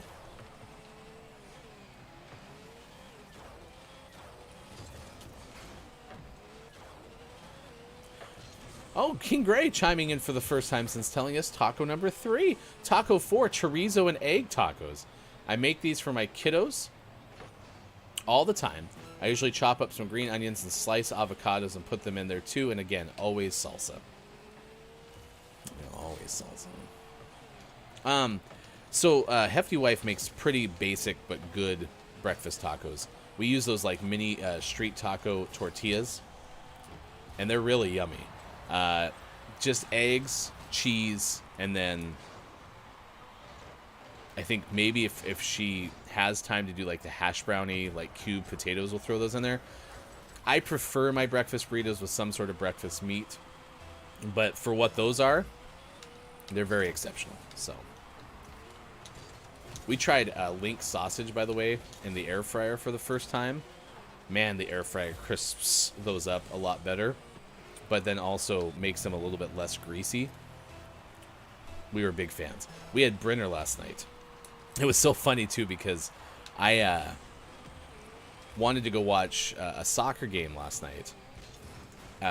Just like pop in, so I'd watch like 20 to 30 minutes of the soccer match. I wanted to because I hadn't seen this team play yet this year, and it was something that I wanted to try to do. And I was going to take one or both my children with me, and Hefty Wife could have continued working, which is something that she needed to do. Monday's a big work day for Hefty Wife. And so that was kind of the plan, but then Hefty Wife told me that the dinner plan that she made was for Brinner. And I was like, oh, I love Brinner. So I was like, well, I can always check out the soccer game some other time. And so yeah, we had just basted eggs, like Texas toast style toast, and link sausage, and it was delightful. So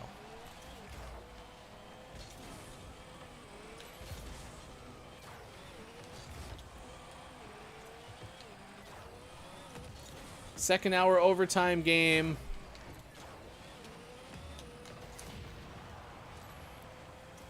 Oh, bummer. I was hoping that like knocking that person out would open things up. Oh.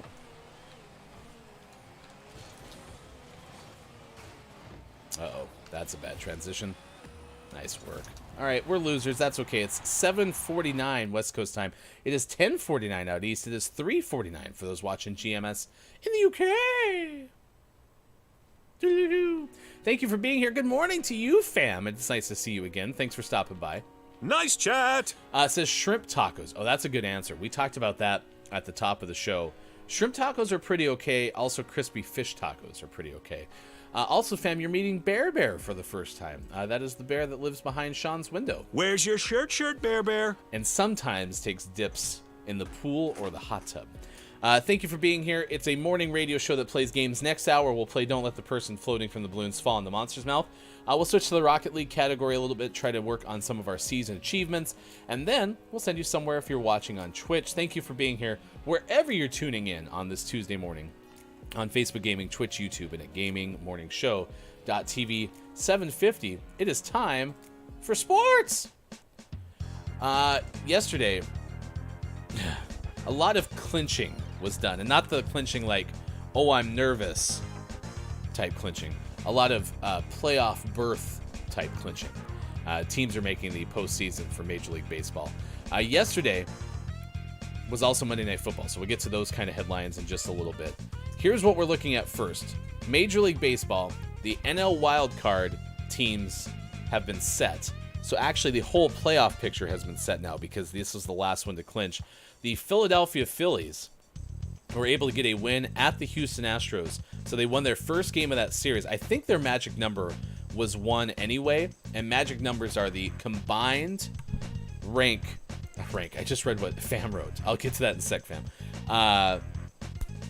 The combined number of wins that you have to have, or the number of losses of the person that you're like competing against to get into the postseason. So either the Brewers needed to lose 1, or the Phillies needed to win 1. The Phillies did win, as did the Brewers yesterday, but because of that, the Brewers cannot get into the postseason now. Mathematically eliminated, so it'll be Phillies, Padres, Mets as the wild card. It'll be Dodgers, Braves, Cardinals. Actually, I spoke too soon. Yesterday, the Braves, Atlanta, they lost to Miami, the Marlin as a fish, 4-0. The Mets of Washington were postponed. So that means the Mets are still mathematically alive. The Mets will play 2 games today, 1 o'clock Pacific time, and then 4:40 Pacific time. And then the Braves will play 1 game against Miami at 3:40. If the Braves, I'm sure the Braves' magic number is 1 then. So if the Braves win, there should be no way the Mets can catch them. No, 1.5 game lead, so it is still possible, even if the Braves end up losing. So. Thank you for the $2.30 pledge, fam. Appreciate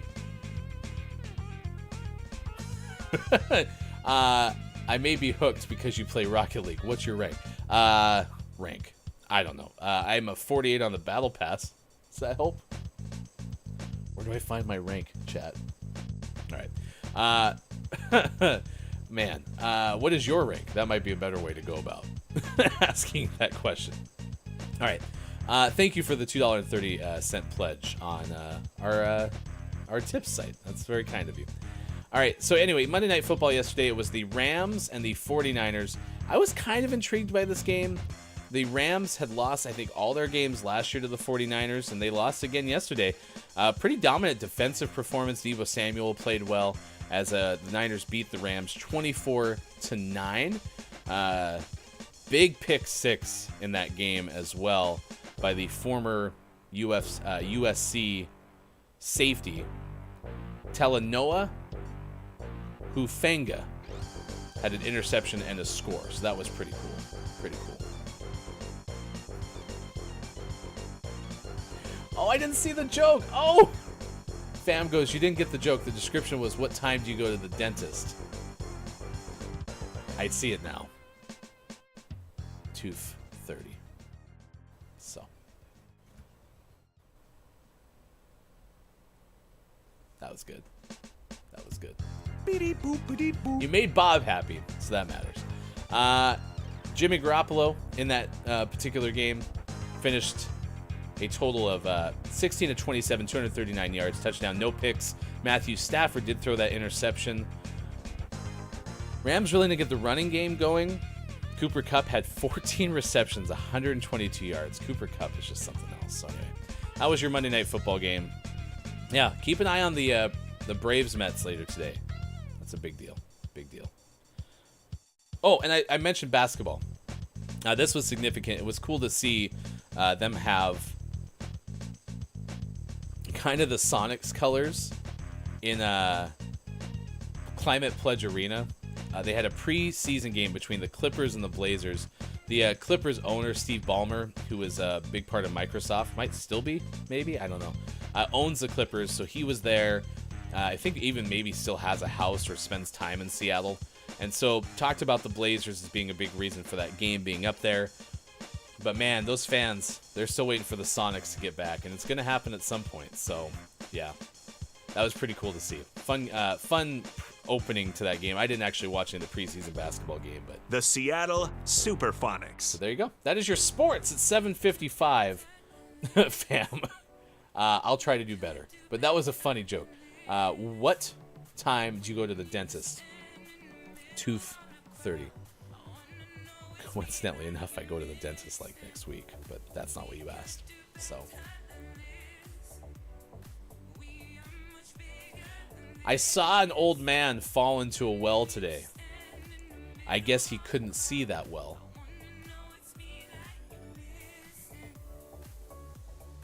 Brendan goes, you play only casual matches, so you don't have a rank. Oh, well, there you go. Thank you, Brendan. Yeah, we only play casual here.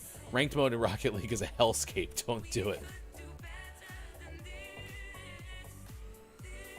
I saw my math teacher walking down the corridor holding some graph paper.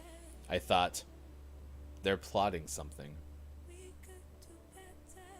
All right, next hour. Clip of the day, takeaways that were pretty okay. Your Billy Thundergun Teammate of the Match Award winner. We will jump into the Rocket League category for a little bit and more coming up with Don't Let the Person Floating from the Balloons Fall in the Monster's Mouth. Thank you for being here. It is the Tuesday edition of Gaming Morning Show. Please tune in tonight, 8 p.m. Pacific time. We play The Game of Life with special guest Hey It's Brendan TTV. The Element of One and VG did try the debut of GMS Tuesday nights with GMS Game Night starting at 8 p.m. Pacific time tonight. More to come, Facebook Gaming, Twitch, YouTube, and at gamingmorningshow.tv. We'll be right back.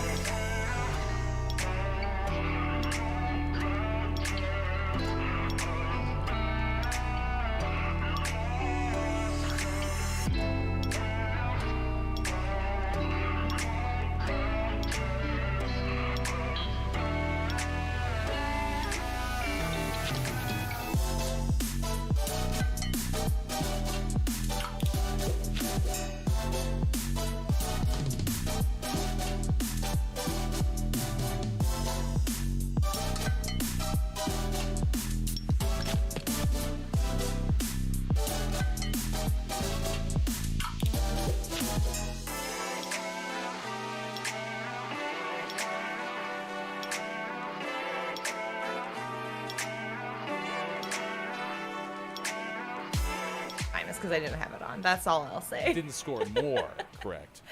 Exactly. Chris M.E. is asking, is it cream cheese frosting on a brownie? And in this instance, it doesn't sound like it's the case. It sounds like it's designed to be like part of the brownie base, and then it gives it kind of like a, I don't know, like a cream cheese filling almost, more than icing. So I don't think, I don't know. Again, my dislike for cream cheese is probably skewing my perspective, but I think I'd rather have almost cream cheese icing on a brownie as opposed to having the swirly part in there. You can drive up the walls? Oh, yeah. That was cool. Sorry. No, you're fine. You're waxing poetic on cream cheese, and I'm just like, cars go vroom. What? So I was thinking centipede the whole time was what I was trying to describe as a caterpillar. And I was like, is that a caterpillar? I was trying to say, is that a caterpillar or a millipede? Oh my God. Oh, it's broken, man. Come on. Oh, that's, yeah, I mean, that's what I was trying to say. And then when you showed me the picture of the centipede, I was like, it looks nothing like that. I don't even know if I've ever seen something like that. You just found a baby butterfly. Well, you killed a baby butterfly. I was trying to say caterpillar the whole time. Oh my gosh. Micah with the clutch. That's a caterpillar. Hopefully, Yep. After all of that time I just dedicated to that, that centipede will grow into a beautiful butterfly. I think your Shaggy one's still better. We'll test with this last sentence.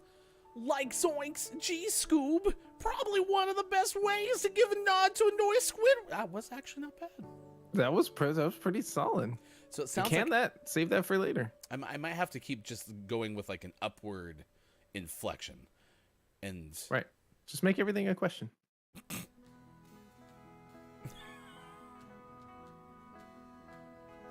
datesoftheyear.com. No, that's not it. Oh, you lost it. You have to start with the like zoinks. I think that's your only way. So every time that I want to do a Shaggy impression, I got to start with like zoinks.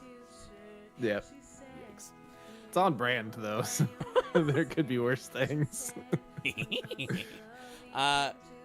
Anyway, so try to annoy people today. That's what it says. I've been working on that for the last 2 hours. Now to March 3rd to complete it. Pardon me. Thank you. Oh, now he's in front of the words. Your intern is horrible. Okay, thank you. To celebrate the release of the first ever Sea of Thieves adventure, Rare has released a new gameplay trailer that serves as a primer for Shrouded Island, so you can check it out in the story we provided. Still maintains Sea of Thieves looks like a game we would really enjoy. Telling you, you and I just need to stop doing anything else. Just spend all of our time playing Escape from Tarkov and Sea of Thieves. Ooh, those would be good games. Never do anything else. All right, I'll put in my notice. Oh, sweet. That's all it takes. Chat, who's with us? Who's going with us? I'm going to need to borrow some money. Some cabbage. Some cabbage. Matt Dillon's been in. I know that name. Let me look it up. Don't know. Vanna White took over from Susan Stafford in October of 1982. Oh, it's a couple years. That's not bad. Huh. Okay. Matt Dillon was in There's Something About Mary and the Wild Things back in the... did I say The Wild Things? That's not what that is. Isn't that book where the wild things are? Yep. Okay. So if you are looking for a children's book and there's Denise Richards or Nev Campbell, that's not the children's book. Just want to be very clear that you're going the wrong direction and you need to churn around and try to find the book with the furry creatures.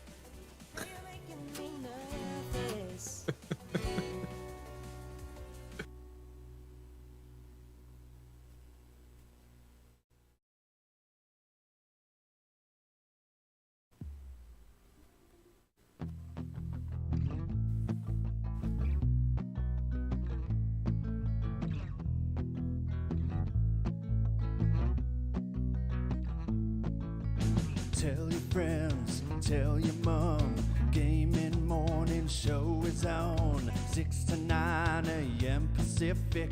If you wanna get specific, come Monday through Friday and sometimes after dark. The daily theme with a question mark. We got gaming news and sports and Bob. Yes. Hefty, Austin, Mike, and Sean, the heartthrob. I couldn't imagine any other place to go than to start the day with the Gaming Morning Show.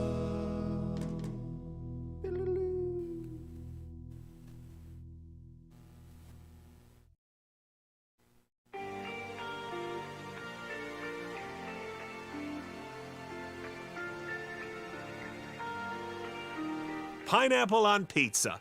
Thank you, Canada. Now served at Candy Bar. Green things that aren't lime or green apple, like kale, broccoli, or cilantro.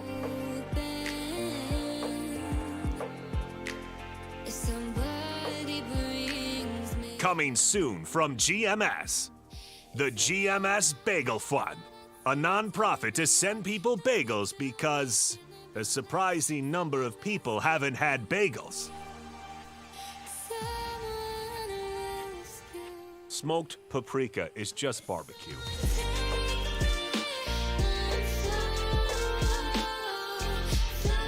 J.G. Catsworth, 877 cash meow. 877 cash meow. 877 cash meow. 877 cash meow. 877 cash meow.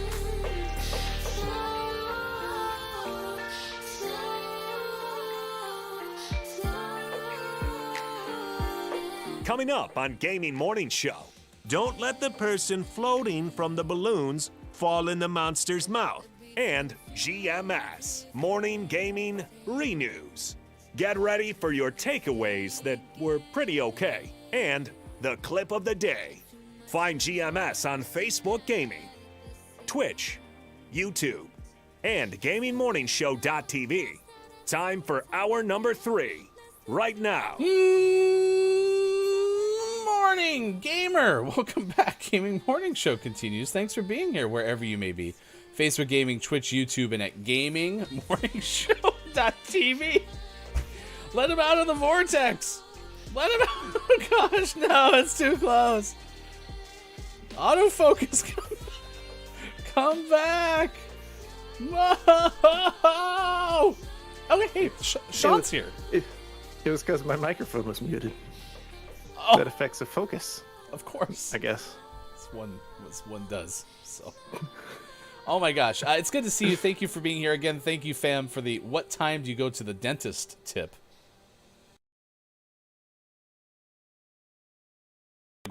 If you are watching on Twitch, Facebook Gaming, and YouTube, and we're gonna play our way to some more season achievements. Unfortunately, I thought you said that they might be coming out today. I think tomorrow is what I looked at this morning. Tomorrow. Yeah. So I was all excited. Quiet said, gotta wipe the Vaseline from the camera.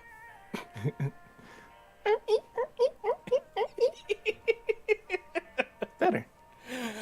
Good morning to Apollo. It is good to see you. Everybody who is here. Morning to the Final Hour crew. The Final Hour crew. Hello, FHC. Is here. Fam, Quiet I Am Gaming, I Good Apollo, the Element of One, hanging out with us today. King Gray has been breaking us through all of our favorite tacos, including the 5th one that we'll get to in a moment. Hey, it's Brendan, TTV, Ambassador of the Final Hour crew is here. Quiet I Am Gaming, it's good to see you. Thank you for being along for the ride. We've seen Drew Mega, K-Laugh, and many others, including Scott Chicken Downs at the early part of the show. Wherever you may be watching or lurking and listening, we appreciate you. Let's play some Don't Let the Person Floating from the Balloons Fall in the Monster's Mouth. We are on a hot streak. So Hot. Is it warm in here, or is it just our streak? we're streaking? Sometimes when I see people streaking the way that we are, I get hot. H-A-W-T. Hot. Wait a second.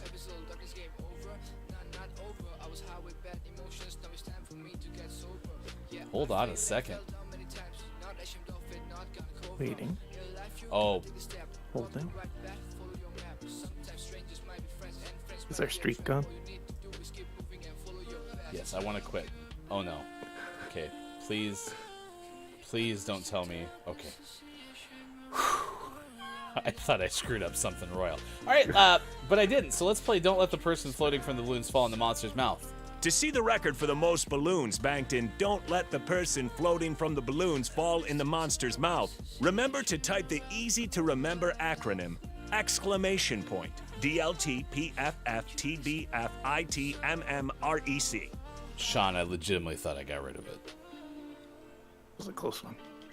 485 banked balloons. Thank you for your efforts to help extend the streak. We truly appreciate it very much. Greetings, Final Hour crew ambassador Chris M. Yee, Mayor of the Internet. The Mayor of the Internet is here. Thank you for being along for the ride. Royal Blue is the guest from K-Laugh, because this is official crayon colors. That's a big swing.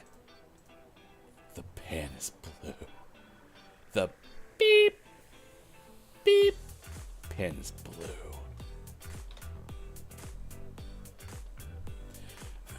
He wants a vodka drink. He wants a pinky pink. I don't believe it's pinky pink. That's a bummer. No. Caleb says, yay, cows. And Quiet was excited that we're finally going streaking. Yeah, it is exciting. E from Chris M. Yee. E. Remember, it's never as straightforward as we want it to be, chat. Like, it's No. official crayon colors. No.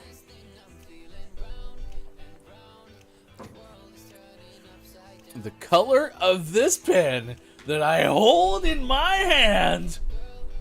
One of the greatest cinematic films of our time, and one of the best lines of our time. That's not a pen. This fly swatter that I hold in my hand. S. S. Yes. Yes. Ding, ding, ding. Nice work, Quiet. We are on the board with S's. S-I. Ooh, Apollo. Good guess with chartreuse. A P from Apollo. P. No. Grigio. P. N.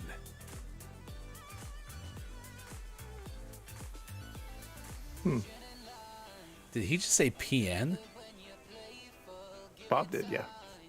Okay. An I from Apollo. I. Cha-ching. Nice. Calaf is wondering if that last word is moss. Would it be like misty moss? Could be. Okay, I'm gonna click M. I'm comfortable with M. M. Quietness. Comfortable with M as well. Ding, ding, ding. I'm gonna try O then. O. Yes. O. O. Ding, ding, ding. Oh, yes. I think it's misty moss. Let's give it a shot. Calaf is Cracked. nice work. All right, 489 banked balloons. We can work this up to about 20 past the hour, so we could be over 500 banked balloons for the very first time in gaming morning show history. Exclamation point. All right, your next category is animals. We're working towards 690. Nice. It's probably hedgehog. Apollo was disappointed it's not musky.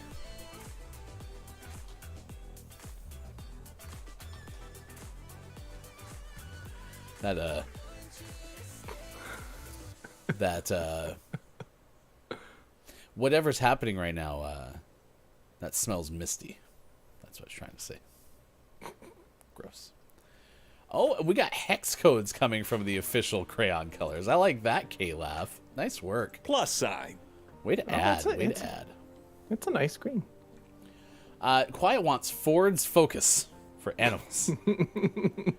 Listen, and if an elephant could be transportation, are we sure if Ford's Focus is not? Apollo wants a G. G.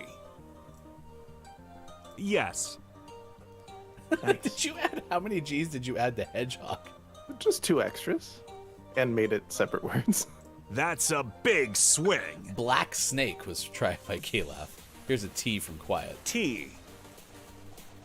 Yes. 2 for 2. Quiet wants tiger. You are absolutely correct. It is tiger at the end. That's a big swing. Nice. White tiger? We are Cracked. Nice work. That was a perfect round, y'all. P. E. R. F. E. C. T. Exclamation point. Find out what it means to me.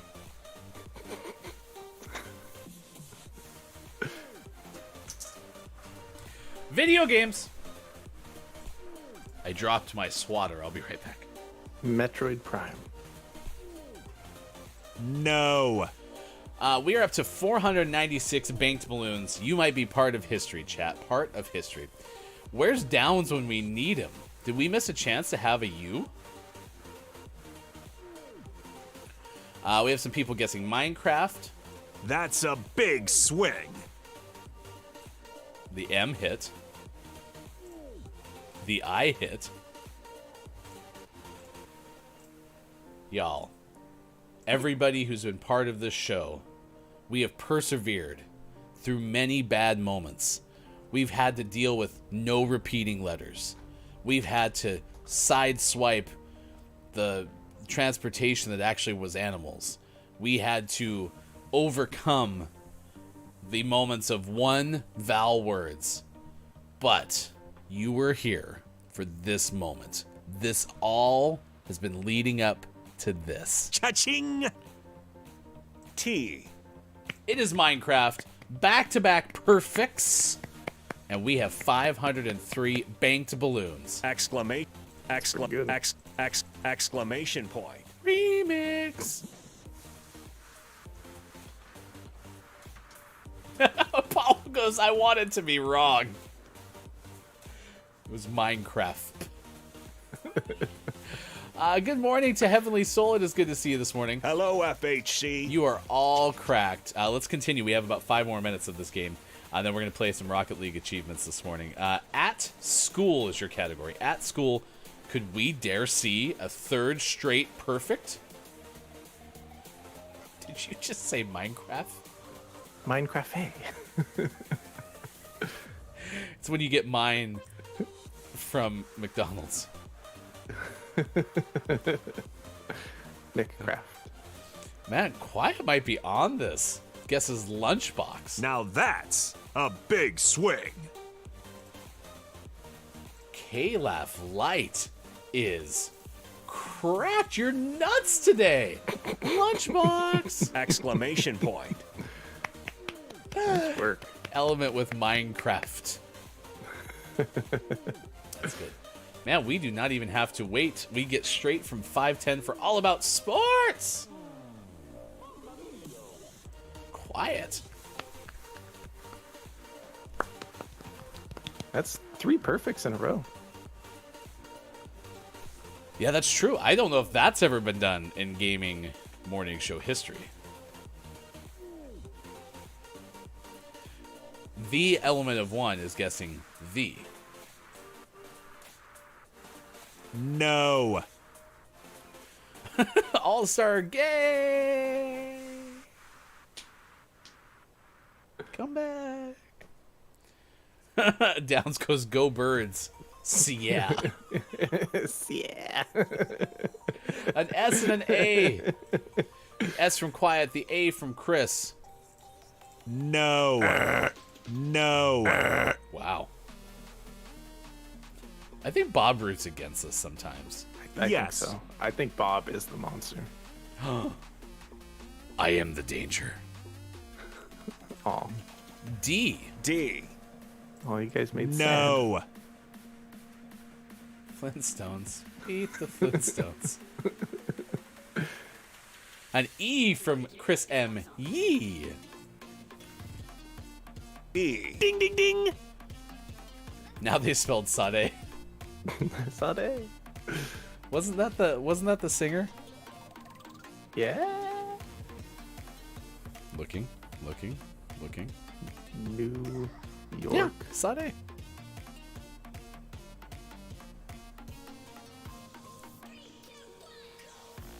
New York. That's a big swing. NEWYORK.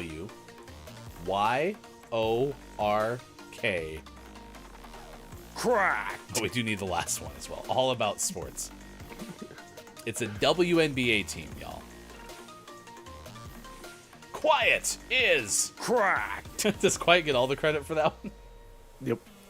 It's been a very quiet IM gaming centric effort. So nice work. Quiet IM Gaming was cracked. You all were cracked. Give yourself a big round of applause. 514 banked balloons. Now the all-time record on this morning radio show that plays games.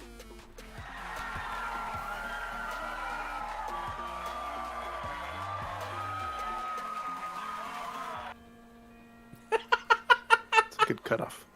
Good crowd. We rehearsed it. You did. You all were on the same page. Nice work. Oh my gosh. Thank you for being here. It's 8:19 West Coast, 11:19 out east. It is 4:19 for those watching GMS in the UK. All right. Appreciate you being here. Tonight is the debut of GMS Tuesday nights. We'll have an episode of GMS Game Night as we welcome in Hey It's Brendan TTV, the Element of One, and VG Did Try. And we'll play some Game of Life. As Hey It's Brendan TTV said earlier in the show, we'll be doing our taxes and, you know, be like, overdraft fees. What? It's the game Might of mow the life. lawn. What's that? Might mow the lawn. Ooh, that's a good one, yeah. Like pull weeds. Yeah. That's some pretty Trim stellar the stuff. hedges. That'd be great. You're doing an excellent job on that edging right there. Wow. Top notch. Very impressed. Very impressed. So, all right. We told you stories earlier of a bear that visited California, ate some trash, swam in a pool. You know, normal bear stuff. Also, Fam was alerted to the fact that you have a bear who lives in your backyard. That's Bear. Sometimes will escape. I don't know if you know this, but sometimes comes in the house. Often. He sneaks in when I leave. We also told you about a Hocus Pocus musical that likely will be on Broadway. Hey, It's Brendan TTV taught us that all three of the actressi, Bette Midler, Sarah Jessica Parker, and Kathy Najimy, have all worked in live theater, so maybe they will be the cast for the first run on Broadway. That would be kind of cool. That would be pretty fantastic. It's National Cinnamon Bun Day, National Golf Lovers Day, National Vodka Day, National Eat Fruit at Work Day, which is good, and it's National Taco Day. So we have to get to the fifth favorite taco of one taco expert, King Gray. King has walked us through all of their favorite tacos this morning. And number 5 is beef fajita. This isn't necessarily my favorite. It's my go-to when I eat at a restaurant and nothing else looks appetizing. So on the list it goes. Nice. Legitimate question. Does a fajita count as a taco? No, but it's taco adjacent. Oh no. No, I got up on the wall. Oh. Look at this. I'm going to make the jump. That hurt. Didn't like that. National Taco Day on Tuesday. Oh, and wait, really quick, Elements just said we got a pay it forward type moment. Someone got you Starbucks. Look at that. Let's go. Element. Nice work. Dunkin' Coast versus Starbucks Coast. It's all about El Pastor tacos. What's in El Pastor tacos? Pastor. Okay. And what's that? Is it pork? Question mark? Beef? I know it's tasty. Hey guys, so can we just tell people it's National Anything Day and they'll just accept it? Who's making the rules? You know, we've dipped our toe in this. I believe Look It's Maiko informed us that you can pay like several $1,000s and get a national day of the day. So yes, technically we could have something like National Microphone Day. Although, you know, I bet there is a National Microphone Day. Yeah, I'm sure. Element of One says, then chicken, then spaghetti. You want a spaghetti taco? Actually, I would eat it. I'd probably want a spaghetti burrito. Yeah, gotta hold those noodles in better. Yeah. But if it was like a meatball, like a heavy, like meat sauce marinara type deal, you like how I just danced around that ball a couple times? Yeah.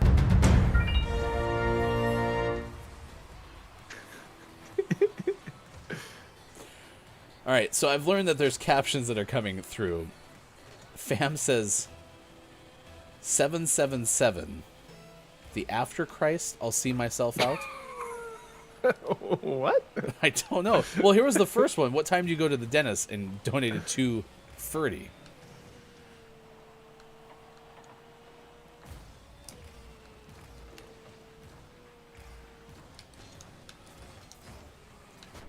Interesting. Thank you for the donation. I'm sorry I ran over my microphone. That makes... Well, so are we. Fam says I'm a dad. I'm sorry, so are we. But man, you're crushing it today. I'm missing these. That's funny. Al pastor is a preparation, this is from K-Laugh, of spit grilled slices of pork originating in central Mexican region of Puebla, although today it is common menu item found in taquerias throughout Mexico. The method of preparing and cooking al pastor is based on the lamb shawarma brought by Lebanese immigrants to the region, according to Wikipedia. Nice work. Nice. That was good. That was good. And thank you again for the tip. We truly do appreciate that. Element of One says, today I shall name it National Chris Day. Well, congratulations. I will admit that there is, again, likely a National Chris Day. There's probably a National Your Name Day by and large. We just have to be on the right source for those. And so when we're in a hurry in the morning, I'll go to nationaldaycalendar.com because they have a shorter list of days of the day. But if we are, what's the word I'm looking for? Flush, no. Plush with time? When we have a lot of time, I go to nationaltoday.com, and they have a lot more days of the day. So if you would like to replicate this experiment, since Fam is pointing out that there can be pretty much a day of the day for anything, you can go to nationaltoday.com. Flush? What is that term? It's not flush, I don't think. Is it When we have a surplus of time. Sorry I missed when you asked what Al Pastor was, but Hefty, you got to get one. Well, listen, so I told Sean that I think I have the ability today to run down to the local taco shop that Sean and I both enjoy, and we haven't had in quite some time. And maybe I'll see if they have that. Because, yeah, what you just described sounds tasty. Yeah, it's Chris quite says, yummy. What's that? It's quite yummy. Okay. So you would You'd want like one it. too? Okay. Yeah. Well, I do like most any pork concoction. Like, we had breakfast sausage, like I mentioned yesterday. I like carnitas a lot. Like, that is my favorite filling. So, yeah, for sure. All right, Chris said, I mean, you can just declare the day of the day and try to get it to catch. But no, apparently we have to have it be official. Fam said, I'd be honored to chat about you doing some cool collabs with you. You're awesome. Keep doing this. Well, yeah, that's very kind of you to say. We appreciate it very much. We love getting to do a morning radio show that plays games, so it's been a lot of fun. Thank you. Chris says, I like Al Pastor and shawarma. I don't know if I've ever ordered shawarma. I may have eaten it, but I don't remember ordering it. Does that make sense? Mm-hmm. Mm-hmm.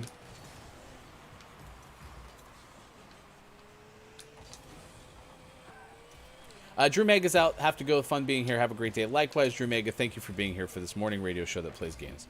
We're looking for more taco recommendations. So if you have any, please let us know. Also, get ready for your takeaways that were pretty okay. What is something you learned from this morning radio show that plays games? Because we will have those coming up in about 20 minutes from now. And if you're watching on Twitch, be sure to stick around. We will show you the best moments of the day, and then we will send you somewhere via the raid. So, I kind of am still a little bit of a buzz from the performance, and don't let the person floating from the balloons fall in the monster's mouth. We cracked that up. It was pretty good. Oh no! Nice, get in there, get in there. Of course, classic final hour overtime OT. That was redundant. That was FHC OT.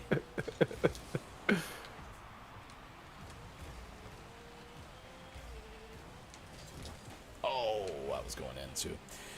Yes, and reminder today too, the Monsters and Friends podcast is out. It is available for you to listen to. You could go to Spotify, Apple Podcasts, anywhere podcasts are available, and you could listen to the prologue prior to today, but the newest episode is out now.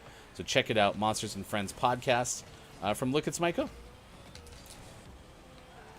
It's been a long time coming, and very excited to see this podcast back on the air. Oh.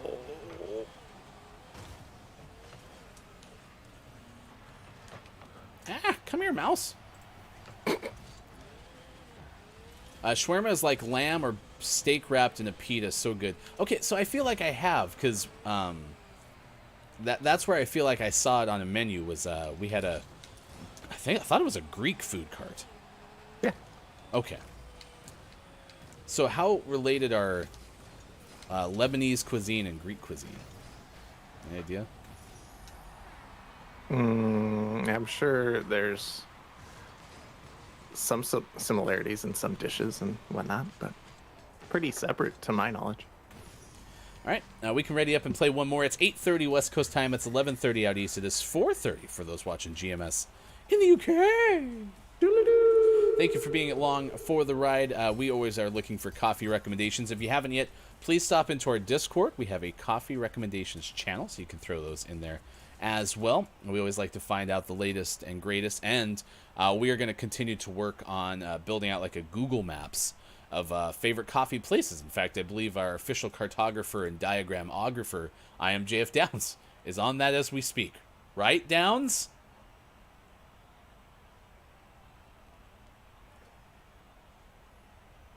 I don't know if Downs ever got that assigned to Downs or not. So I'm sure he's on it. You can check out I am JF Downs streaming at I am JF Downs on Twitch. You can also find out what Chris is up to.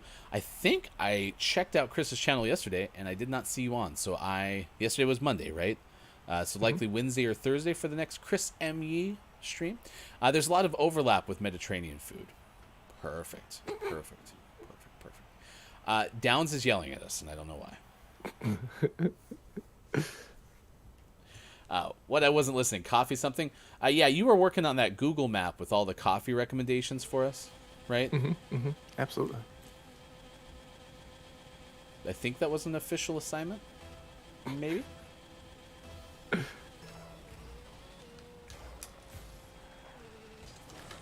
Chris said, I was on, but I won't be on again until next Monday. Why didn't I see you then? Oh, I was after 8 o'clock. I wonder if that... Yeah, usually the streams last until 8 p.m. Pacific, so... Downs goes, I copied a Google map onto the Discord. I don't know if that was the full assignment, but thank you for your effort. It's an interesting name. Question mark study.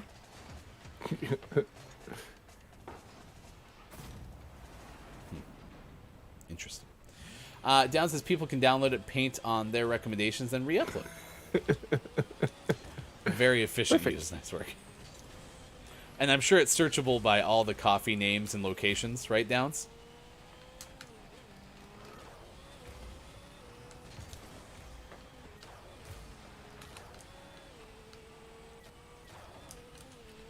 Boop. Ah, missed.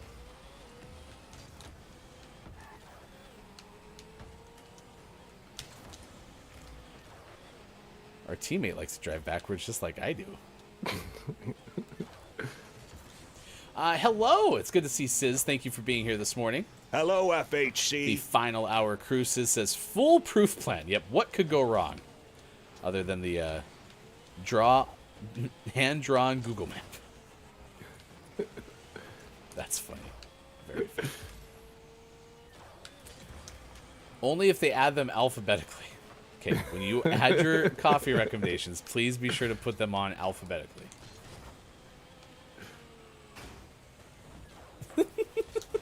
Sounds right for tomfoolery. It's flush with tomfoolery, as I've learned now, is the word I was looking for.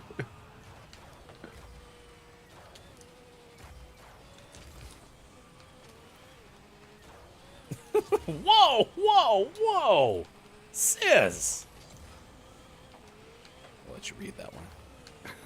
I'm not gonna read it. What's going on with Automod? I'm not in charge of saying the bad stuff. That's Austin's gig. Austin, could you come into chat for just a quick second, please? That'd be fantastic. Yeah, Automod must have taken the day off. Ever since Mike left, who's in charge of the schedule accommodations? I don't know if we reassign that work. Nope. But yes, please don't do what Sis said on the maps either. That would be fantastic. There's a whole bunch of equal signs and D's written on this coffee map, and we don't know why. Awkward. I was watching a Brooklyn Nine-Nine clip the other day, and it was that one where Captain Holt was like, yeah, I got this message from, gosh, I can't remember Rose's, like, fiance person in that show. I can't remember his name off the top of my head. But he's like, but yeah, I got this message while Rosa was in prison. And it's like, it wasn't actually as bad as I thought it was. It was just, and then it was like, B, equal sign, equal sign, equal sign, equal sign, equal sign, equal sign, D. Oh, never mind. Now I see. So that ball that was heading toward the goal slid slightly. It brushed, it grazed my tires, and I got credit for an epic save. Like, it didn't even make contact with my car strongly enough for it to redirect. It just, like, nudged. It brushed. Ever so slightly.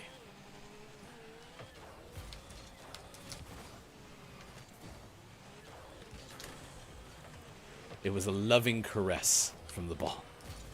Just a breeze of a touch.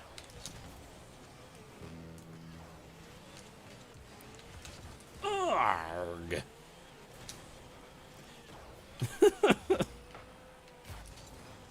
This is actually currently drawing on the map as we speak. Sis, was that you who drew those things on the map? No.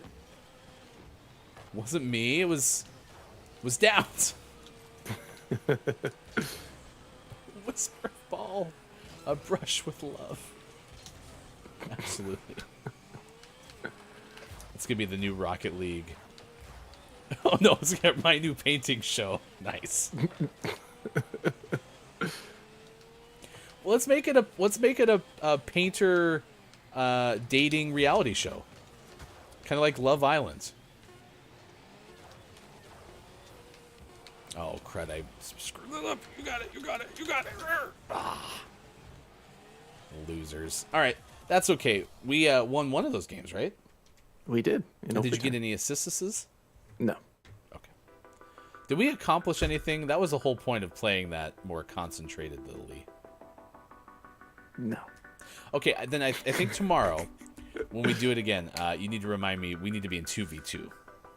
Yeah. Well, tomorrow we'll have a bunch of new challenges, too. Okay. Perfect. My controller can't wait. Did you just throw your controller? I did. Solidarity. This is a morning radio show that plays games. Thank you for being here. It is Tuesday. September is last month. This is October 4th, 2022. Appreciate you being here. Got it back. Chris goes, I feel like it was a year ago that Sean needed assists. I always need assists. Sean needs the assists. It's like a big, never-ending cycle.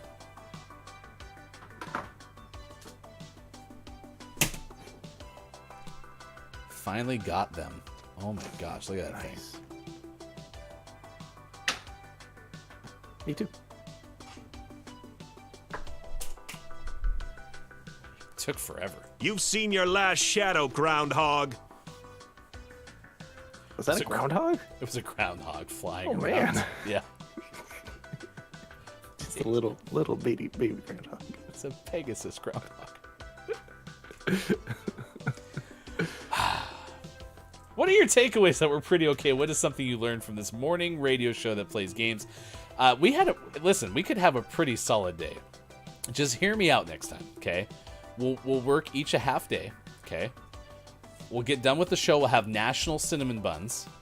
We can just have cinnamon buns. They don't have to be national. It's just cinnamon buns. Reading the copy. Then you and I will go to work for 4 hours, okay? We'll eat fruit whilst at work.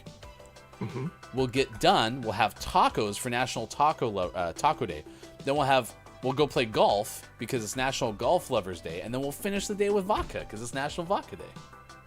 All right. Let's do it. All right. Kayleigh, please note that starting next year, October 4th, 2023, in addition to being proclaimed National Chris Day, as Element of One said, and National Microphone Day, as Fam said. It'll also be GMS Work Half Day Day. Nice. So everybody will have a half day. Ooh, Chris saying National Day of the Day Day could be good though too. We could use that one later. Will you also note National Day of the Day Day? I like that one. All right, let's get the Gaming Morning Show Morning Gaming Renews, a recap of the video game headlines of the day. We do this every single show in the 6 o'clock hour. We need to know what's going on in that world. So for that, as we always do, here's once again, hashtag video game expert Sean. Good morning. This is still Tuesday, October 4th, 2022, and this is your Gaming Morning Show Morning Gaming Renews. Dead Space is coming soon. I mean, it's a few months away. It's January of 2023, but it's coming soon. And as of 40 minutes ago, you can take a look at the first official gameplay reveal for the game that you can find, I'm sure, all over the place by now, but specifically Dead Space's official YouTube channel, probably on their Twitter as well, at Dead Space. We've seen early gameplay footage in the past, but this is our first official look at gameplay, as it is near complete. It is a near complete build of the game. So go check that out. I will be doing so in just a little bit. And if anything exciting happens, we'll talk about it tomorrow, but I think it's just a gameplay trailer. So go check it out. The PlayStation 5 has taken a leap, as consoles often do, into the world of being jailbroken. Of course, this is something that happens to every console and every handheld known to man. At some point, it gets jailbroken. This opens up the ability for users to gain access to debug menus, and as the ability to install custom software and do all kinds of stuff the manufacturers don't actually want you to do. It's fun for those that like to mod their systems and install emulators and whatnot. The first mod jailbreak available for the PlayStation 5 was created by modder Spectre Dev, and it was unveiled. There are some restrictions, of course, in terms of the firmware that you have installed. It has to be older firmware, and it only works around 30% of the time, so we'll roll of the dice there. And then on our last news story, Microsoft has taken to a website that they created to try to convince everyone the benefits of the Activision Blizzard buyout. They noted benefits across multiple different categories, including benefits for the gaming consumers, benefits for gaming developers, and benefits for the industry as a whole. So you can go check out that website. It's called, it's www.notanarmsrace.com. Go take a look. Not an arms race. Out today, we had some highlights such as Dakar Desert Rally, which is out on the PlayStations, the Xboxes, and the PCs.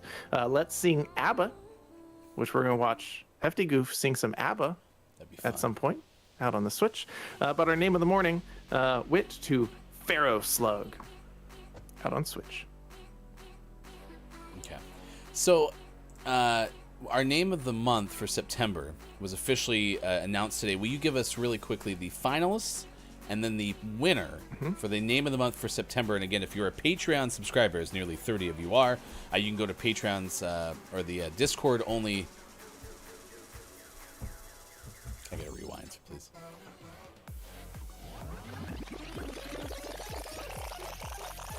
You can go to the Patreon only Discord channel. We are going to have the giveaway of the September name of the month right away. And then at the end of the year, kind of toward January, we'll have a 6-pack of names of the months, and you can win it there too. So stick around. That's coming up from Gaming Morning Show. What were our finalists for September? Second runner-up went to The Fridge is Red, out on PC. It came out on September 27th. Runner-up went to release on September 8th. Our name of the morning that morning was Justice Sucks, Tactical Vacuum Action. It's still a good one. That's out on PlayStation 4, Xbox One, Switch, and PC. But our name of the month happened mid-month, right in September 15th, and it's Whatever Land. Whatever that. Whatever Land, out on PC. So we will have that giveaway. You'll have from now, well, whenever we post it, till Thursday to get your answers in, and then we will pick one as our winner for the September name of the month, whatever land. All right. Today's Billy Thundergun Teammate of the Match Award. We give this award for someone who had outstanding contributions in chat. I had somebody that I thought, but I have to admit that Gray really fit that description to the T, though. It's hard to not give it to Gray on his holiday. Yeah, that's true. All right. First runner-up, I want to give credit to Hey It's Brendan TTV. Had an outstanding performance, including the more you say horror games, the worse it sounds. Also, Brendan gets a little bit of patience credit as well, which maybe is a different type of award, but it's very excited. GMS Fudge returns next week on GMS Tuesday nights, because Brendan's been waiting a long time. So, but for outstanding contributions to chat, Billy Thundergun Teammate of the Match Award. Congratulations to King Gray. Taco Last, T-word, B-words, double-decker taco, which is not around anymore, but there's a hack. Order the cheesy gordita crunch, ask to add beans to the outer tortilla, and ask for sour cream instead of ranch. Enjoy your DD Taco 2. There you go. That's from King Gray. All right. So since we gave it to Gray, does Downs also get it? Are they still the same person? I've never once misidentified either of those two for anybody else. I don't know what you're talking about. Wink. Wink. All right. Takeaways that were pretty okay. Let us know what you learned after the clip of the day. The clip of the day. Hey, look. It's the clip of the day. Toot, toot. He wants a vodka drink? He wants a pinky pink. I don't believe it's pinky pink. That's a bummer. No. Caleb says, yay, cows. And Quiet was excited that we're finally going streaking. Yeah, it is exciting. E from Chris M. Yee. E. Remember, it's never as straightforward as we want it to be, chat. Like, it's No. official crayon colors. No.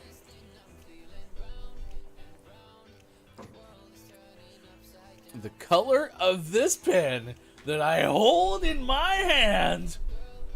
One of the greatest cinematic films of our time, and one of the best lines of our time. That's not a pen. This fly swatter that I hold in my hand. That is your clip of the day. All right. Cinematic.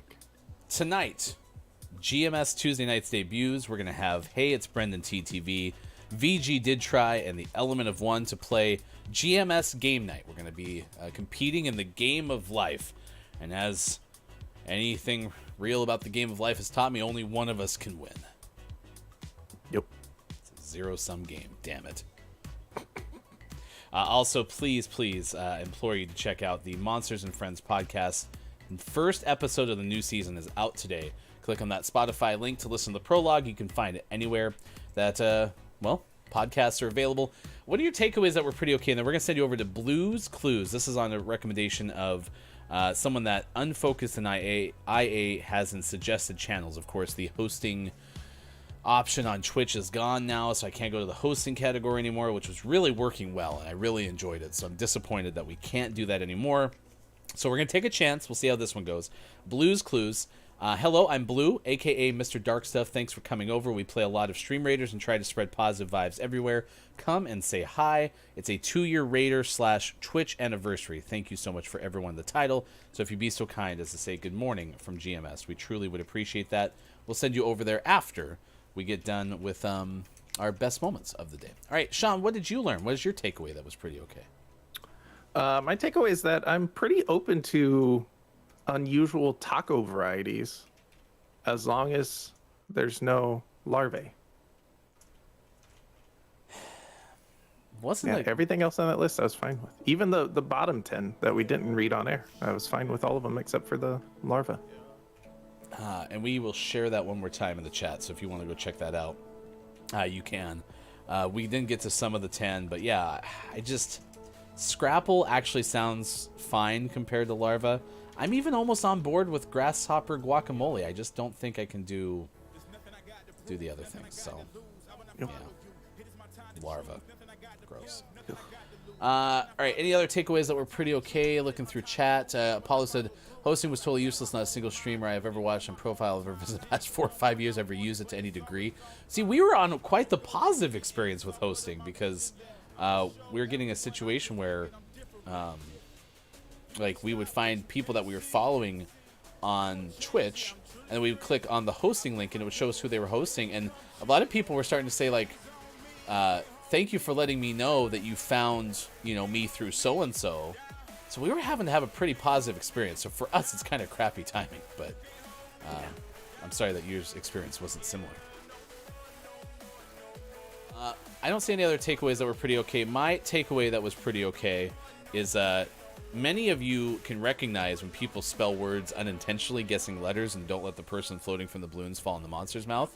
And today, some of you made us sad.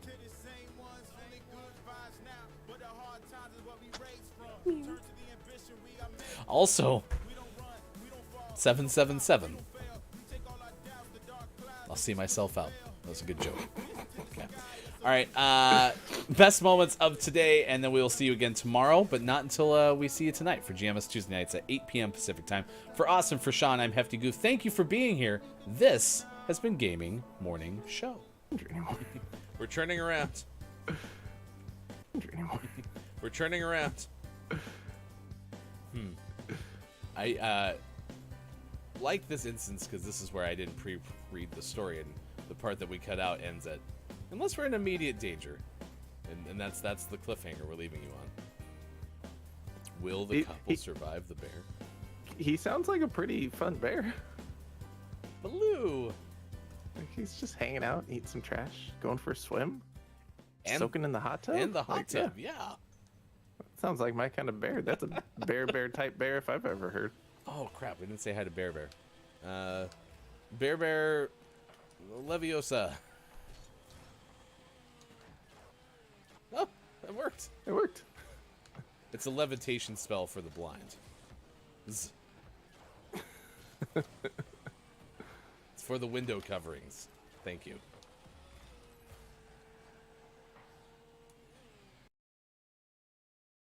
Say hi to Bear. Bear. Oh gosh, no, it's too close. Autofocus, come back. No. Oh, hey, Sean's here. It was because my microphone was muted. Oh, That affects the focus, of course. I guess. It's one does. So. Oh my gosh, it's good to see you. Thank you for being here again. Thank you, fam, for the "what time do you go to the dentist" tip.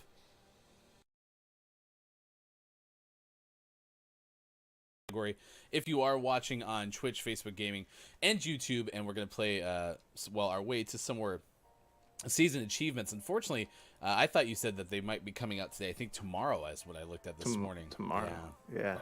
So I was all excited. Quiet said, gotta wipe the Vaseline from the camera.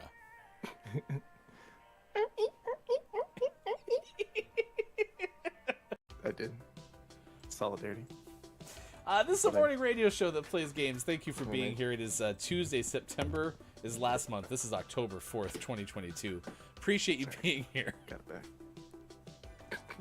back. Chris goes, I feel like it was a year ago that Sean needed assists. I always need assists.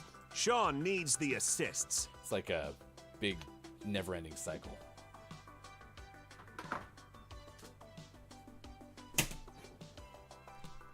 Finally got them. Oh my gosh, look at that thing. Me too.